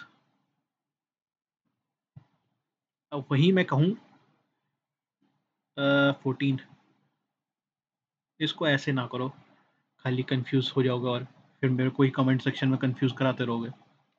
सॉल्व ही कर लो। ये ए प्लस बी ए माइनस बी दिख रहा है ना, ए प्लस बी ए माइनस बी, फॉर्मूला खुलता है ए स्क्वायर माइनस बी स्क्वायर, तो 16 का स्क्वायर होता है 256 और डी का स्क्वायर डी स्क्वायर, ये कितना हो जाएगा 192। हाँ जी, अब 192 माइनस के 56 से 8 6 14 64, 64 हो गया डी स्क्वायर, डी स्क्वायर अगर 64 है तो डी कितना हो गया 8 प्लस और माइनस का, डी हो गया प्लस माइनस 8, यानी इनमें 8 ईयर्स का अंतर। ठीक है जी, इनमें 8 ईयर्स का अंतर है, तो find the age of youngest girl. अब यंगेस्ट गर्ल निकालना, 16 में क्या घटाएं, मतलब 16 में अगर क्या मतलब किस चीज में 8 को जोड़ा होगा कि 16 बना, या फिर डी की वैल्यू सीधा रख दो यार 8, 16 माइनस 8 विल बी 8। तो जो यंगेस्ट गर्ल है वो 8 ईयर्स की है, यंगेस्ट, यंगेस्ट, मिडल और ओल्डेस्ट, यानी ये 8 ईयर्स की रही होगी। इसमें 8 जोड़ा तो 16, इसमें 8 जोड़ा तो 24, तभी 8 इंटू 24 192, और इन तीनों का सम करोगे तो 48 रहा होगा। तो यंगेस्ट गर्ल की एज क्या रही होगी 8, यंगेस्ट गर्ल की एज क्या रही होगी 8 ईयर्स। अगेन ये भी वो नहीं क्वेश्चनों में से हैं जो बच्चे छोड़ के आते हैं, कहते हैं एपी आ गया, अर्थमेटिक प्रोग्रेशन आ गया, नहीं करना, आगे बढ़ो। बट इसमें था क्या, कुछ भी नहीं था। बस आपको थोड़ा लॉजिक लगाना था कि भैया मैं इनको कैसे लिखूं ताकि मेरी कैलकुलेशन आसान हो जाए। अगर मैं यहाँ पे ए प्लस डी वगैरह लिखता जाता तो मेरा क्वाड्रेटिक भी रिवाइज हो जाता है। यहाँ पे मेरे को क्वाड्रेटिक थोड़ा रिवाइज करना है, मेरे को तो वो कॉन्सेप्ट लगाने हैं जिससे मेरा काम आसान हो जाए, ये सवाल कम से कम टाइम में हो जाए। तो मैंने वही किया। तो उम्मीद करता हूँ आपको ये समझ आया होगा, और नहीं भी आया तो एक बार फिर से इसको जरा एक बार रिवाइंड करके देखिएगा, और पेन जरूर चलाइएगा, ठीक है। तो उम्मीद करता हूँ आपने रिवाइंड किया होगा और अब समझ आया होगा। चलिए अगला क्वेश्चन देखते हैं। अगला क्वेश्चन आपकी स्क्रीन पे ये रहा।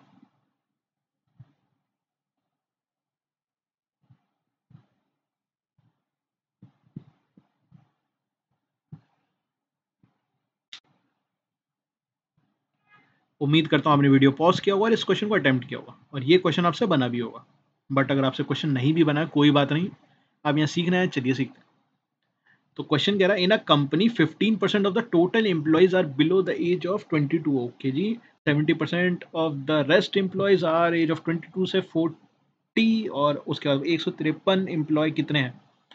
अच्छा, ये सिंगल लाइन अप्रोच, ध्यान से देखना। मान लो कि टोटल है टी, टी क्या है, टोटल एम्प्लॉयज। 15%, 15%, फ्रैक्शन वैल्यू कितनी होती है 3/20। ये कितने हैं, 22 साल से छोटे हैं। 70% ऑफ द रेस्ट, बचे हुए का 70%, अगेन 70%, 7/10। ये 22 से 40 के बीच के हैं, ये है 22 से 40 के बीच के, ये 22 से कम है, और ये 40 से ऊपर वाले हैं। और हमें दे रखा है 40 से ऊपर जो बचे हुए हैं 153 लोग हैं जो 40 प्लस है। तो टोटल एम्प्लॉय निकालने हैं यार। अगर मुझे निकालने हैं कि 153, तो ये कैसे निकालूंगा, मैं कहूँगा टोटल, टोटल में से यार 15% तो थे जो 22 से कम थे, तो बचे कितने 85%। 85% कितना हो गया 17/20। ये बचे हुए हैं जो 22 से बड़े हैं। अब बचे हुए में से 70% से 22 से 40 के बीच के ये वाले, पहले तो ये वाले थे, फिर ये वाले हैं। अब ये कितना 70%, तो बचे कितने इसमें 30%। 30% की वैल्यू 3/10। अब ये जो भी होगा ये 153 होगा। कैसे, 17 का 9 टाइम्स 153, 3 का 3 टाइम्स यार 20 इंटू 10 200, 200 इंटू 3 600। तो टोटल आबादी उस कंपनी की 600 होगी, टोटल आबादी उस कंपनी की 600 होगी, टोटल आबादी उस कंपनी की 600 होगी। अगेन सिंगल लाइन अप्रोच, कुछ नहीं करना था, बस आपको basic percentage to fraction value पता होनी चाहिए, और आप क्या कर रहे हो ये पता होना चाहिए। उसी चीज के लिए आप ये वीडियो देख रहे हो कि करना कैसे है, वो चीज कैसे अप्लाई करना है, किस क्वेश्चनों में कैसे आपको दिमाग लगाना है, क्या आइडिया होना चाहिए उसको सॉल्व करने के लिए। नहीं तो यहाँ ट्री मेथड लगाओगे, वो भी लगा सकते हो कि एक अब बनाया 100, उसका 1750 निकालते बैठे, वो उससे भी आएगा आंसर। बट अगर ये चीज आप कर सकते थे तेजी से, तो क्या ये स्पीड मैथ में जितना टाइम लगता है उतना ही टाइम में नहीं हो जाता है, हो जाता ना। यही मेरा इस अरिथमेनिया, जिसके अंदर हम 1000 क्वेश्चन करने वाले हैं, इसका मेन मोटो, मेन मकसद यही है कि आपको वैसे क्वेश्चंस प्रैक्टिस कराना। ठीक है जी, उम्मीद करता हूँ ये क्वेश्चन समझ आया, वो कुछ था ही नहीं इसमें। तो चलिए अगला क्वेश्चन आपकी स्क्रीन पे ये रहा, ट्राई कीजिए।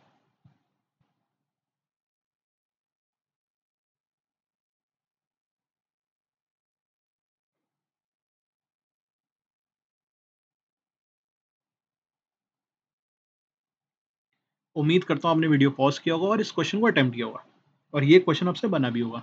बट अगर आपने क्वेश्चन नहीं भी बना, कोई बात नहीं, आप यहाँ सीखना है, चलिए सीखते। तो क्वेश्चन कह रहा है कि एक shopkeeper sold a bag after giving 40% discount, okay, and earned इतना परसेंट प्रॉफिट। अच्छा जी,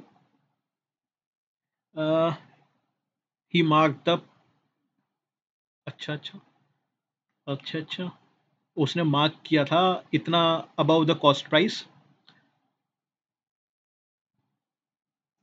अच्छा जी, ये कॉस्ट प्राइस था। अब इसको लेने की ज़रूरत है, लेने की ज़रूरत है क्या? क्योंकि 40% तो मुझे भी पता है होता है 2/5, और 7.14 मुझे उम्मीद है आपको पता होना चाहिए 1/14। नहीं पता तो यार रिवाइज कर लो, एक अच्छा नंबर है। तो ये क्या रहा है, इसके लिए पहले एक डायग्राम बना देता हूँ आप लोगों के लिए कि कॉस्ट प्राइस है कितना है, एक्स प्लस 200 का। अब इसको मार्कअप किया गया कितना, 1012 रुपीज से। कितने से, 1012 रुपीज से, यानी कि कितना हो गया, एक्स प्लस 1212, इतना हो गया, ये हो गया मार्क प्राइस। उसके बाद आपने क्या किया, उसके बाद आपने क्या किया, आपने डिस्काउंट दिया, आपने 40% का डिस्काउंट दिया, आपने 40% का डिस्काउंट दिया, तो मतलब आपने एक्स प्लस 1212 का क्या कर दिया, 3/5 कर दिया। ये सेलिंग प्राइस हुआ, ये सेलिंग प्राइस हुआ। बट ये तो आपके दिमाग में होना चाहिए था। नहीं भैया कोई बात नहीं, ऐसे डायग्राम बना लो एक बार में, कोई टेंशन नहीं। उसके बाद आपने क्या किया कि यार इस पूरे ट्रांजेक्शन को करने के लिए मेरा एक और तरीका तो था, कॉस्ट प्राइस से सेलिंग प्राइस तो मैं ऐसे भी पहुंच सकता था। कैसे, कि मेरे को प्रॉफिट हुआ इतना, मुझे प्रॉफिट हुआ 7 प्लस कितना, 7.14% का, यानी कि x प्लस 200 की चीज को मैं 14 की चीज को 15 में, 14 की चीज को 15 में बेचेगा।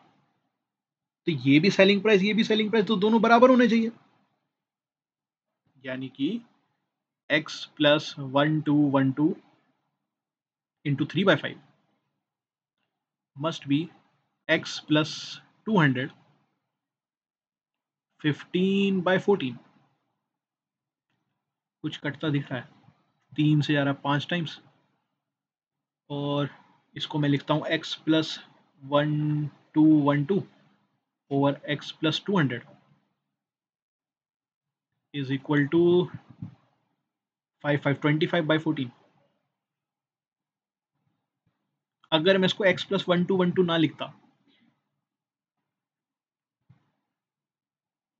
इसकी जगह मैं लिखता इसको x प्लस 200 प्लस 1012, वही तो था ना, x प्लस 200 में आपने 1012 जोड़ दिया था, x प्लस 200 में आपने 1012 को जोड़ दिया था, और नीचे आप पे x प्लस 200 है, और ये चीज़ है 25/14 के बराबर। अब यहाँ पे कितना ज़्यादा है, ये 11 पार्ट ज़्यादा है, और ये चीज़ कितने ज़्यादा है, ये चीज़ 1012 ज़्यादा है। तो ये कट रहे हैं, हाँ 11 से कट जाएगा, 11 टाइम्स 9 99, 99 से 2 22, तो एक पार्ट हो गया, एक पार्ट हो गया 92 का। अगर एक पार्ट 92 का है तो 25 पार्ट निकालें कि ये निकालें, ये निकालते हैं, क्योंकि x प्लस 200 निकल जाएगा ना, x प्लस 200 हो जाएगा आपका 14, ये पार्ट्स हैं, ये भी 25 पार्ट है, एक पार्ट 92, तो ये 14 इंटू 92।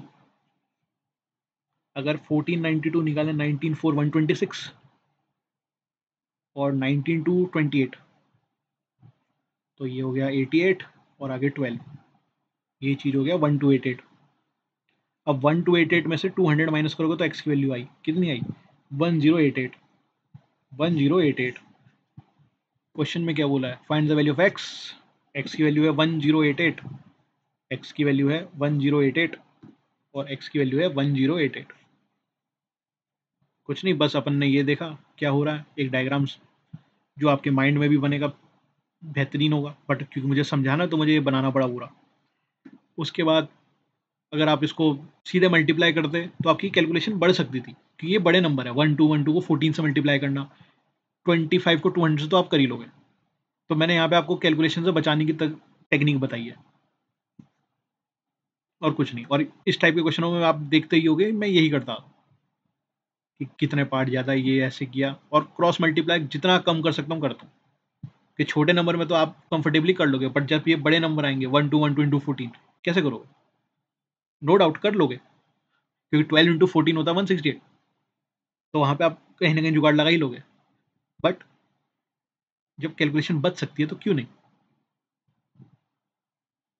तो उम्मीद करता हूँ ये समझ आया होगा,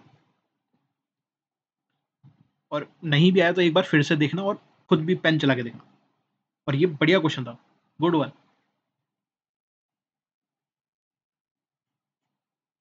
इस टाइप के क्वेश्चन आपको एग्जामिनेशन में पक्का मिलेंगे ही मिलेंगे। हर शिफ्ट में एक तो आएगा ही आएगा, ऐसे गोल गोल घुमाने के लिए।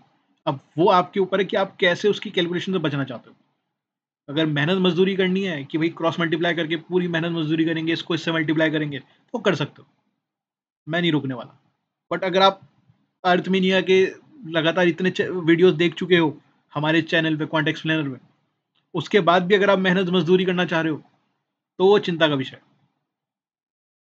क्योंकि यहाँ पे मैं मेहनत मजदूरी से बचाना चाह रहा हूँ आप लोगों को।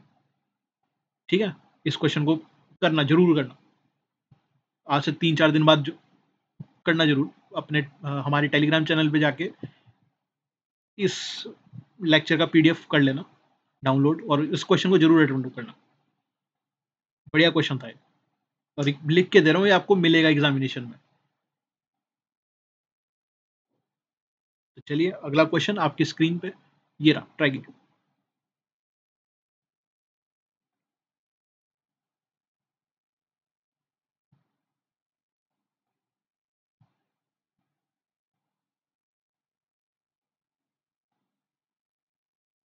उम्मीद करता हूँ आपने वीडियो पॉज किया होगा और इस क्वेश्चन को अटेम्प्ट किया होगा, और ये क्वेश्चन आपसे बना भी होगा।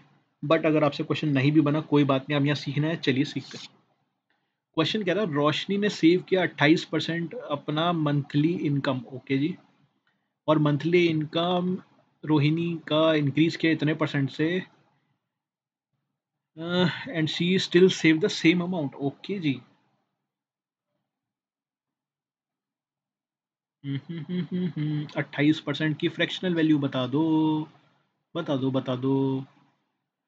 4 होता है आपका 1/25, तो 7/25 हो गया है। मेरे को भी ऐसा मुंह जुबानी याद नहीं था, तो वैसे ही निकाल के बता। तो आप भी ऐसे ही निकालना सीखो, धीरे धीरे आपको भी याद होते जाएंगे फ्रैक्शनल वैल्यूज। अगर 25 पार्ट की उसकी इनकम है, रोशनी की नहीं, रोहिणी की, रोहिणी, ओके, उसकी इनकम, कुछ एक्सपेंस, कुछ बचा हुआ सेविंग। 25 पार्ट का उसका था क्या? इनकम, जिसमें से 7 पार्ट का उसका सेविंग था, बचा 18 पार्ट उसकी इनकम। ठीक है जी। अब monthly income of Rohini is increase by इतना, जबकि वो अपना अमाउंट तो पहले की तरह ही सेव कर रही है, यानी अभी भी 7 पार्ट ही सेव कर रही है। तो जो इंक्रीमेंट आया होगा 100 का 132, इसको 28 लेके चले गया, वो ज़्यादा आसान पड़ेगा। कभी कभार परसेंटेज फ्रैक्शन निकालने से बढ़िया परसेंटेज ही रहता है। पता चल गया यहाँ पे, ये अगर 100 था, उसने 28 सेव किया, बचा कितना? तो 70 30 72 72। अब उसकी इनकम कितने से बढ़ी? 32.4% से बढ़ गई, यानी अब कितनी हो गई? 132.4 हो गई। बट वो अभी भी सेव तो 28 ही कर रही है, जितना पहले अभी भी उतना ही। सेविंग उसकी चेंज ही नहीं हुई, saves the same amount as before, जैसा पहला वैसा अभी भी। तो उसका ये तो सेविंग तो सेम है, तो एक्सपेंस बढ़ा होगा ना। एक्सपेंस कितना बढ़ा होगा? यहाँ पे 0.4 बढ़ा, और 28 का 4, 104 यहाँ बढ़ा, क्योंकि सेविंग और एक्सपेंस को मिला के ही तो इनकम बनता है। सेविंग और एक्सपेंस को मिला के ही इनकम बनता है। तो ये बड़ा कितना है? ये 72 से 104.4, 104.4 हो गया। या तो मैं डिफरेंस निकाल के 72 से डिवाइड करूँ, या सीधा रेशियो ही निकालूँ। रेशियो कैसे निकलेगा? ये घटा, ये बना 0, 4 4 8 1 9, 7 और 2 9, 9 से कैंसिल हो रहे हैं, 9 से जाएगा 80, 9 से जाएगा 1, 14 का 1, 9 का मतलब 54 का 6, 80 16, 4 से जा रहा है, 4 का मतलब 20 से, 4 का मतलब 4 2 8, 36 9, यानी 20 की चीज़ 29 हो गई। कितने का इंक्रीमेंट आया? 9 का। कितने पे? 9 का इंक्रीमेंट 20 पे। परसेंटेज के लिए 100 से करना है मल्टीप्लाई, तो करो। ये क्या होगा? 5, और 9 इंटू 5 कितना होता है? 45। तो यानी 45% का इंक्रीमेंट हुआ है दोस्त। किसमें? एक्सपेंस में, क्योंकि सेविंग तो सेम है। इधर एक्सपेंस में उसका 45% का इंक्रीमेंट हुआ है, और सेविंग में 32.4। और क्वेश्चन में बोला है कि भैया एक्सपेंस कितने का हुआ है? 45। अगेन मैं यहाँ पे इसका डिफरेंस लेके भी जा सकता था कि 72 और ये कितना है? 104.4। अब इन दोनों का डिफरेंस लो, कितना? 104.4 में से माइनस के 72 अपॉन 72 इंटू 100, और जो आंसर आता वेरीफाई करना, वो 45% ही आता। बट मैं क्यों जाऊँ? मैं माइनस में क्यों जाऊँ जब मैं इतना कंफर्टेबल ही नहीं हूँ माइनस में?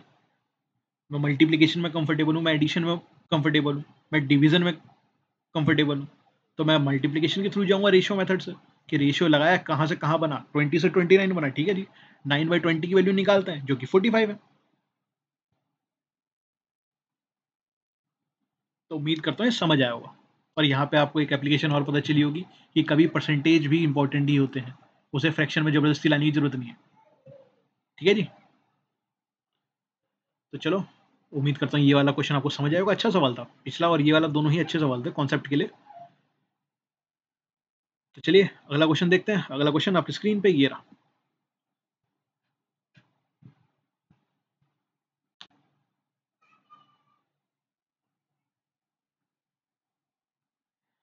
उम्मीद करता हूँ आपने वीडियो पॉज किया होगा और इस क्वेश्चन को अटेम्प्ट किया होगा, और ये क्वेश्चन आपसे बना भी होगा।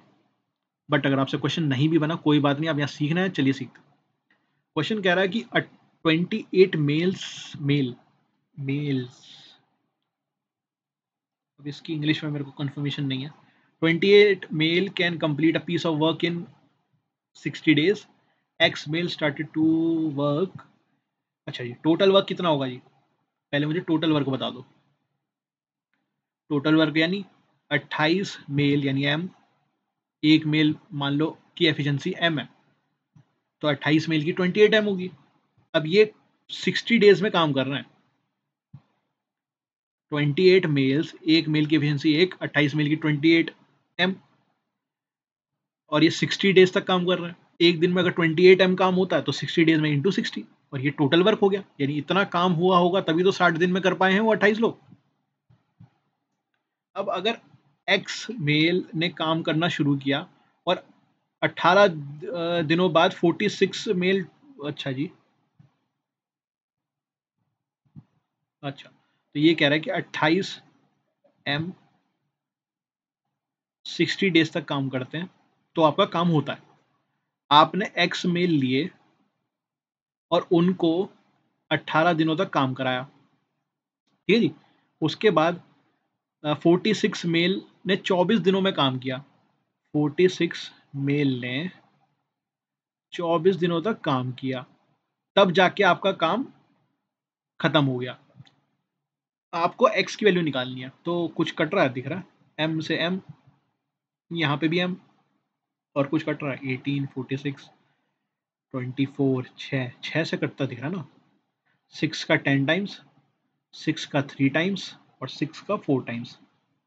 अब आसान सा हो रहा है कुछ। 28 इंटू 10 280, यहाँ क्या है 3x, और यहाँ क्या है 4 4 160, 160 में 24 184,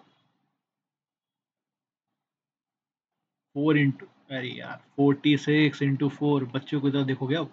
4 इंटू 4 160, और 4 इंटू 6 24, जोड़ो दोनों को 184। तो ये भी बताना पड़ेगा क्या। अब 184 को इससे 280 से माइनस किया 96, 96 आया 3x, तो x कैंसिल हो रहा है, हाँ जी। ये कितना हो गया 32, x की वैल्यू कितनी आई 32। इतना सा सवाल है दोस्त, उसमें जो भी कैलकुलेशन थी वो मैंने बता दिया। x की वैल्यू 32 और x की वैल्यू आ गई 32, पहला ही ऑप्शन है जी, टिक मारो। अब इससे ज़्यादा कैलकुलेशन में क्या बचाऊँ तुम्हारी, ठीक है। इसमें ज़्यादा कुछ था ही नहीं, बस तुमने टोटल वर्क निकाला, जो जो बोलता गया वो बनाया। अब इसको इक्वेशन अगर तुम बोल रहे हो तो यार तुमने अभी सच में इक्वेशन देखी नहीं है, और जहाँ इक्वेशन बन सकती थी वहां मैं तुम्हें बचा ले रहा हूँ, ठीक है ना। और अगर तुम इसको इक्वेशन कह रहे हो तो बहुत ही बढ़िया चल रही है तुम्हारी तैयारी, मैं क्या ही कहूँ, डीमोटिवेट नहीं करूंगा। तो चलो अगला क्वेश्चन देखते हैं। अगला क्वेश्चन आपकी स्क्रीन पे ये रहा। पक्का उम्मीद है तुमसे तो ना हो पाएगा। देखा मेंसुरेशन, हाथ जोड़ लिया तुमने, कहा नहीं भैया बड़े भाई नहीं कर पाएंगे हम, तो मैं ही करा देता हूँ। जिनको करना था वो पॉज करके कर चुके होंगे। बाकी देखो, वॉल्यूम ऑफ कौन दे रखा है इतना, हाँ जी। रेडियस दे रखा है इतना, हाँ जी। हाइट निकालनी है। अब ये बताओ वॉल्यूम ऑफ कौन होता है, क्या थोड़ी देर पहले किए हो। वॉल्यूम ऑफ कौन होता है 1/3 पाए आर स्क्वायर एच, जहाँ आर है रेडियस, एच है हाइट। वॉल्यूम दे रखा है 3080, 1/3 पाई होता है 22/7, हाँ जी। टेक्निकली वैल्यू होती है 3.14159 पर इतना ही याद नहीं करना। 22/7 रखो, काफ़ी है। आर क्या है 14, रेडियस 14 है ना, 14 इंटू 14। और एच, एच तो निकालना है, चलो निकालते हैं। 3 से गया 2 टाइम्स, कुछ जा रहा है 22 8 11, 2 से जाता दिख रहा है। 22 का 1 टाइम्स 22, 88 4 140। 14 से जा रहा है 10 टाइम्स, अरे एच से जा रहा है 5 टाइम्स, एच हो गया 15, एच हो गया 15। इतना सा सवाल है दोस्त। अब ये क्वेश्चन तुम एग्जामिनेशन में छोड़ के आओगे तो खुद देख लो, स्पीड मैथ से तेज बना है ये। जो सिंप्लीफिकेशन अप्रोक्सीमेशन या फिर क्वाड्रेटिक लगाते हो उससे तेज बने हो ये, 30 सेकंड 40 सेकंड। अब उसमें इसमें तुम छोड़ के आ रहे हो तो खुद देख लो। बस तुम्हें यहाँ पे फॉर्मूला याद होना चाहिए था, volume of cone, volume of cone, जो थोड़ी देर पहले किए हो। आज ही क्वेश्चन किए हो, इसी वीडियो में एक क्वेश्चन किए हो जिसमें वॉल्यूम ऑफ कोन निकाले थे हम। वहां हमने कर्व सरफेस एरिया ऑफ कोन भी देखा था, क्या था वो, कर्व्ड सरफेस एरिया क्या था कोन का, जल्दी बताओ। पाई आर एल, जहाँ पाई होता है 22/7, R radius, L slant height, ठीक है जी। फॉर्मूले भी याद करते चलो दोस्त। तो इस क्वेश्चन में समझाने के लिए कुछ था नहीं, खाली फॉर्मूला था, फॉर्मूले में वैल्यू डालनी थी, एच की वैल्यू निकालनी थी, और कुछ नहीं, काटा पीटी मचा के निकालना था, निकाल लिया। तो उम्मीद करता हूँ ये क्वेश्चन क्लियर हो गया होगा। जिन्होंने बना लिया बेहतरीन, जिन्होंने नहीं बनाया वो देख लो भाई, आके खोल के देखो क्या ही क्वेश्चन था ये। और इस टाइप के क्वेश्चन आते हैं एग्जामिनेशन में जो छोड़ के आते हो, इससे मुश्किल नहीं पूछने वाला वो मेंसुरेशन में तुमसे। तो चलो अगला सवाल आपकी स्क्रीन पे ये रहा।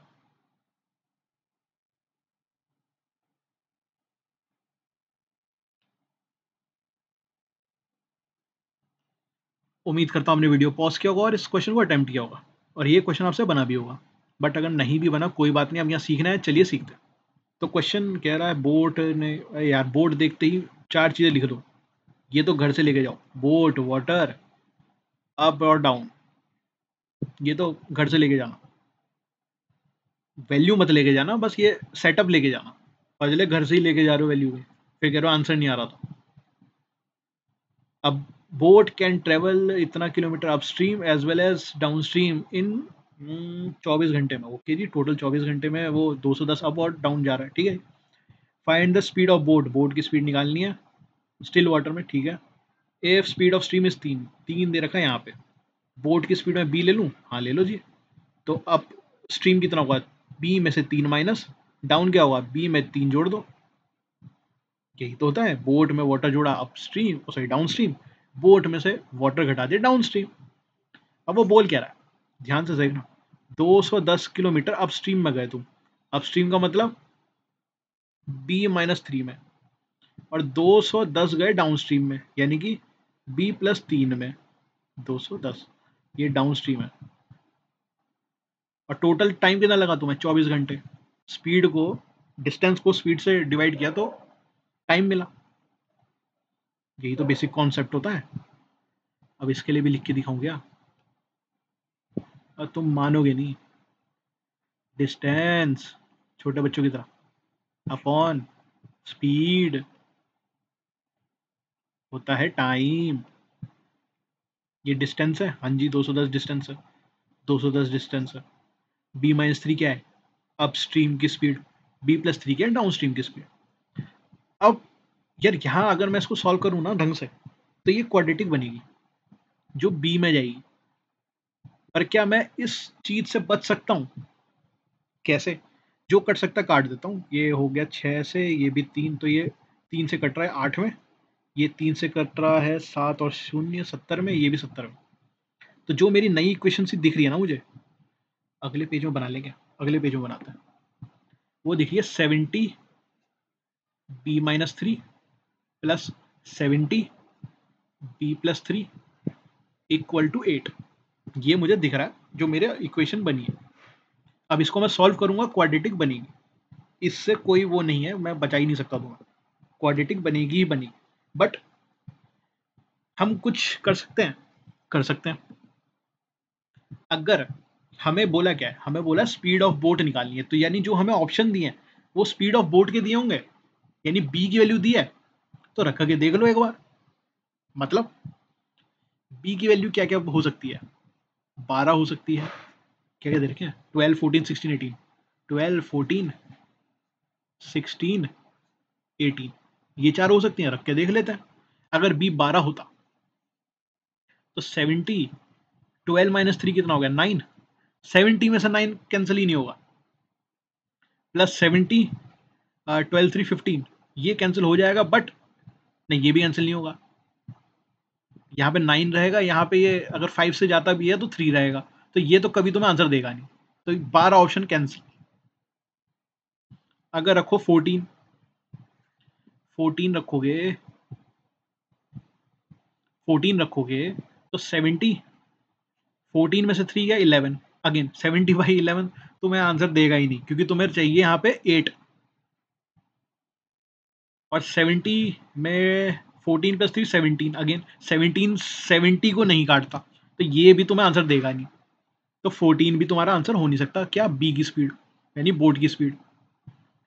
अगला है 16, 16 रख के देखते हैं भाई, 70, 16 में से 3 गया 13, ये भी देखो अगेन प्राइम नंबर मिल गया तुम्हें, नीचे प्राइम मिल गया है तो ऊपर 70 तो काटेगा ही नहीं, प्लस B+3, 16 में 3 जोड़ा 19, अगेन ये 19 भी प्राइम होता है, 19 70 को काट ही नहीं सकता, तो ये भी भूल जाओ, तो ये 16 भी तुम्हारा आंसर नहीं हो सकता। अब अगर 18 से कुछ आ गया तो आ गया, नहीं तो नन ऑफ द अबव। तो 70 B-3, बी को 18 रखा, ऐसे नहीं लिखते अभी तक, ऐसे लिखे हैं तो ऐसे लिखते हैं। अब बी को अगर 18 रख के देखते हैं तो 70, बी को 18 रखा, 18 में से 3 गया 15, ओके कट सकता है, यहाँ कोई प्राइम नहीं आया अभी तक, और 70 में 21, अब जरा ध्यान से देखना, अब आधे से ज़्यादा जनता ये कटेंगे नहीं, अरे रुको तो सही। ये कट 15 काट सकता है 70 को, हाँ काट सकता है, काटो। 7 5 से जाएगा ना, ऊपर 14 और नीचे 3, इधर 7 से कटेगा, नीचे 3 और नीचे ऊपर 10। अगर मैं इसे सॉल्व करूं क्या आएगा, 24/3, जो कि होता है 8। और यही तो तुम्हें चाहिए भाई, तुम्हारी इक्वेशन यही कह रही है। तो यानी कि बी की वैल्यू जब 18 रखोगे, बी की वैल्यू 18 रखोगे तभी बनेगा, तभी ये तुम्हारी इक्वेशन सेटिस्फाई करेगी। यानी कि स्पीड ऑफ बोट होगी 18, स्पीड ऑफ बोट होगी 18। ये थी मेंटोस जिंदगी। और एक और तुम्हें ट्रिक बताता हूँ, या फिर टिप बताता हूँ, जो भी मानना चाहो। जब ऐसे सब्स्टिट्यूट करना चाहो ना, जब भी तुम्हें ऑप्शन दिख रहा हो और क्वाड्रेटिक के अलावा कोई चारा ना हो कि तुम्हें वैल्यू पुट करके देखनी पड़ेगी हर एक चीज की, तो हमेशा नीचे से चेक किया करो, क्योंकि एग्जामिनर होता है चालाक। वो क्या करता है, जो वैल्यू होने वाली होती है आंसर, वो रखता है नीचे। फिर तुम्हारा सवाल ये बनना चाहिए कि अगर उसने रख दी ऊपर तो, या सारी वैल्यू तो तुम्हें चेक करनी पड़ेंगी। तुम क्वाड्रेटिक से बच रहे हो यहाँ पे, कि क्वाड्रेटिक तुम बनाओगे उसमें गलतियां तुम करोगे, मैं लिख के दे रहा हूँ। यहाँ पे तुम्हारे पास जितना बचा सकता बचा लिया। अब तुम्हें क्वाड्रेटिक से करना तुम कर सकते हो, कोई टेंशन वाली बात नहीं है, but it will take more time than जो मैं बता रहा हूँ। अगर तुम्हें 10 क्वेश्चन ऐसे दिखेंगे जिसके अंदर क्वाड्रेटिक बननी है, उसमें से 9 क्वेश्चन, 90% क्वेश्चन सब्सटीट्यूशन पुटिंग नीचे से तुम रखना शुरू करोगे, तुम्हें चौथा या पांचवा ऑप्शन नहीं मिलेगा। कि अगर तुम नीचे से रखोगे तो पहला दूसरा हो जाएगा, उसमें तुम्हारा काम बन गया। बट अगर तुम जा रहे हो, तुम्हें आंसर मिलेगा, तुम क्वाड्रेटिक सॉल्व कर लोगे, बट वो समय लेगा। और कभी कभार तुम प्रेशर में क्वाड्रेटिक गलत लिख लिए, या कुछ फैक्टर नहीं बना पाए, या तुम्हारे दिमाग में नहीं आए, तब तो हो गया काम, तुम्हारा टाइम बर्बाद। समझ रहे हो? तो सब्सटीट्यूशन पुटिंग इस टाइप के क्वेश्चन के लिए अच्छा है। उम्मीद करता हूँ जो मैं कह रहा हूँ समझ आ रहा होगा। तो चलो, उम्मीद करता हूँ ये क्वेश्चन ही समझ आया होगा। काफ़ी अच्छा सवाल था। इस वीडियो के अंदर 2-3 सवाल अच्छे मिल गए हैं, काफ़ी कुछ सीखने को मिल गया। तो चलो अगला सवाल आपकी स्क्रीन पे ये रहा।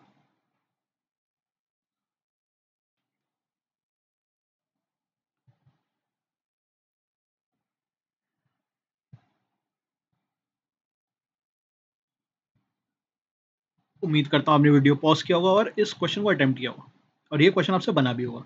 बट अगर आपसे क्वेश्चन नहीं भी बना, कोई बात नहीं, आप यहाँ सीखना है, चलिए सीखते हैं। तो अभय ने इन्वेस्ट किया इतना अमाउंट, एक अमाउंट है एक्स प्लस 800, दो स्कीमों में। एक स्कीम है ए, जिसमें उसने 5 साल के लिए 15% सिंपल इंटरेस्ट पे लगाया, और दूसरी स्कीम है बी, जिसमें उसने 2 साल के लिए 20% कंपाउंड इंटरेस्ट पे लगाया। 20% के लिए 2 साल, 20% फॉर 2 ईयर, इफेक्टिव कितना मिलेगा, 44%। बताता हूँ बाद में। अगर आपको याद आ रहा है तो आपकी प्रिपरेशन सही चल रही है, नहीं याद आ रहा तो भैया थोड़ी मेहनत करो। पर 44 कैसा है वो मैं बताऊंगा, चिंता ना करो।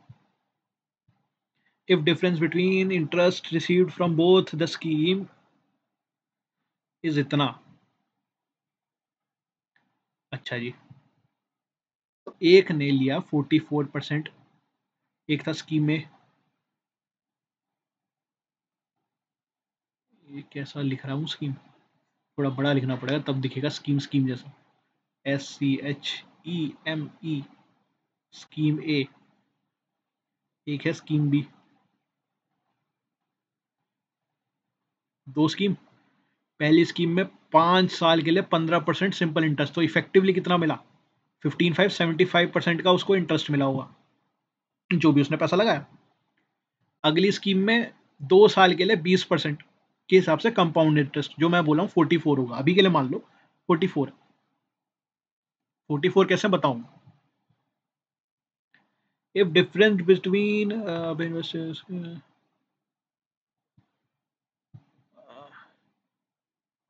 अभय ने इन्वेस्ट किया इतना, दो स्कीमों में। अब यहाँ या तो ये कहना चाह रहा है कि यही अमाउंट है, इतना ही अमाउंट ए में और इतना ही बी में किया है, तो वो ज़्यादा आसान होगा रेदर देन कि ये टोटल है इसका कुछ पार्ट, ऐसा कुछ बोला नहीं है, नहीं बोला ना। मैं ओवर थिंकिंग तो नहीं कर रहा ना, नहीं कर रहा। तो इसका x प्लस 800 का 75% और x प्लस 800 का 44%। अब दोनों में से किस में ज़्यादा इंटरेस्ट मिलेगा, स्कीम ए में स्कीम बी में? आप कहोगे बड़े भाई स्कीम ए में ज़्यादा मिलेगा क्योंकि उधर 75 मिल रहा है, इधर तो 44 बोल रहा है, और 44 आप बोल रहे हो इसलिए मैं मान रहा हूँ 44 है, जो कि बात सही है। और वो डिफरेंस कितना है? वो डिफरेंस है 2x प्लस 700 का, 2x प्लस 700 का डिफरेंस है। अच्छा जी, तो x प्लस 800 में 75 और 44 1 और 3 31% इक्वल टू 2x प्लस 700। क्या करें इसको, करें करें करें, अरे यार ये गलत हो गया ना नजरें हटी दुर्घटना घटी, ये 2x प्लस 700 थोड़ना है, कितना है 50 48 है ना, 50 84 सॉरी 50 84, ये 50 84 है, 50 84 है। 31% की वैल्यू इतनी, तो 31/100, परसेंटेज हटा के मैं 100 लिख दूं यहाँ पे, ठीक है। अब ये 31 से कैंसिल हो रहा है, देखना पड़ेगा, करके देखते हैं। 5084, 31 से कैंसिल, 31 टाइम्स 1 31, कितना बचा 9 और 1 19 और 8 आ गया इधर, 6 से करूँगा 8 6 18 6 3 18 186, तो 2 1 और 4 और लास्ट में 4 आ जाएगा, तो 124। तो कैंसिल तो हो रहा है, कैंसिल तो हो रहा है। तो x प्लस 800 31 अगर कैंसिल होता है बाय 100, अगर क्या कैंसिल ही हो रहा है, कितने से हो रहा है 164 से कैंसिल हो रहा है। तो x प्लस 800 की वैल्यू बता सकते हो, 164 के पीछे 2 0, तो x की वैल्यू बता सकते हो, 800 माइनस कर दो, 400 गया 400 और गया तो 15 600। अगर x की वैल्यू 15600 है, यानी 15600 है, तो 2x प्लस 700 बता सकते हो, 2x प्लस 700 बता सकते हो? जी जरूर। 15 15 3 32, तो 31 200, 30,000 प्लस 1 2, हाँ उसमें 700 और जोड़ दो, जिसका मतलब कितना हो गया 31900। तो जो हमें बोला गया था, जो हमें बोला गया था उसकी वैल्यू है 31,900, 31,900। अगेन आसान सा क्वेश्चन। आपका यहाँ होगा कि बड़े भाई आपने क्वेश्चन तो कर दिया, क्वेश्चन समझ भी आ गया, बट ये 44% का क्या हिसाब, ये आप 2 ईयर के लिए आपने कहा कंपाउंड इंटरेस्ट में 44 क्यों मिलता है? तो सुनो, इस डिवीजन को हटा देता हूँ, किसी काम की नहीं है, ठीक है। तो ध्यान से देखो, 20% का फ्रैक्शन वैल्यू बताओगे? हाँ बड़े भाई 1/5, ठीक है जी, बहुत ही बढ़िया। अब कंपाउंड इंटरेस्ट में क्या होता है, कंपाउंड इंटरेस्ट में होगा कि फर्स्ट ईयर में 5 अगर आपने लगाया, 5 रुपए लगाया तो 6 रुपए मिलेगा पहले साल, दूसरे साल में भी, बट ये मल्टीप्लाई होंगे आपस में। यानी अगर आप 25 लगाए तो 2 साल बाद आपको 36 मिले, ऐसे तो समझ नहीं आ रहा, तो दोनों को 4 से मल्टीप्लाई करता हूँ तो ज़्यादा समझ आएगा। तो 100 लगाया, 4 3 120 और 24 144 मिला, यानी 100 पे कितने का फायदा, 100 पे 44 का फायदा, तो यानी कि 44% मिल गया ना 2 सालों में, इन 2 ईयर्स। आपको गेन कितने का हुआ, आपको फायदा कितने का 44 का, आपको इंटरेस्ट कितने का मिला 44 का। तो इसलिए मैंने कहा कि 2 साल में 20% के हिसाब से कंपाउंड इंटरेस्ट में आपको इफेक्टिवली 44% मिलता। तो क्या गलत कहा, इसलिए मिलता है, मैं कैलकुलेशन कर दिया यहाँ पे, ये याद होना चाहिए आपको, नहीं भी याद तो ऐसा बना के देख लेना, कोई टेंशन नहीं है। A+B वाला फॉर्मूला भी लगा सकते हैं आप। चलो ये लास्ट क्वेश्चन है आज का, हाँ फटाफट करो।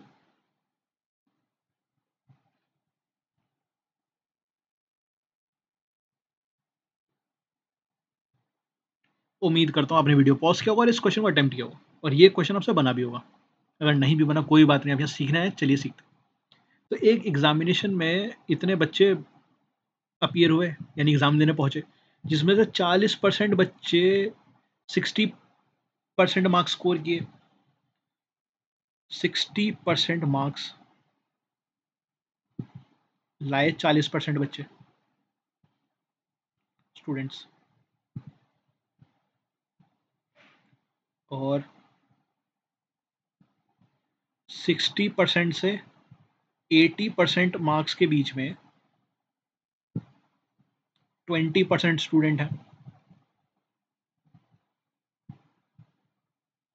ठीक है जी। और रेस्ट स्कोर 80% से अबव, यानी बचे हुए जो भी हैं 80% से ऊपर मार्क्स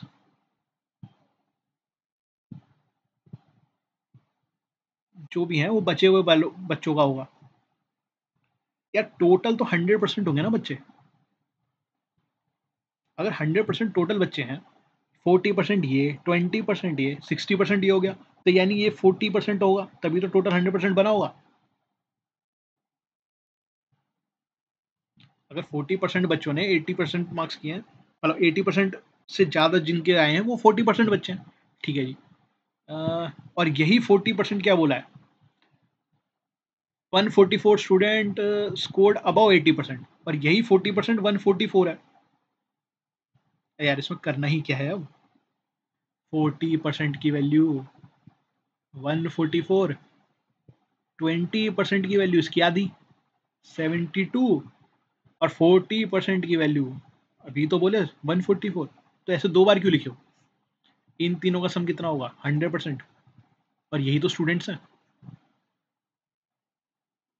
तो ये कितने होंगे, 4+4 8, 8 और 2 10 0, 7 8 12 16 6 और 3 360।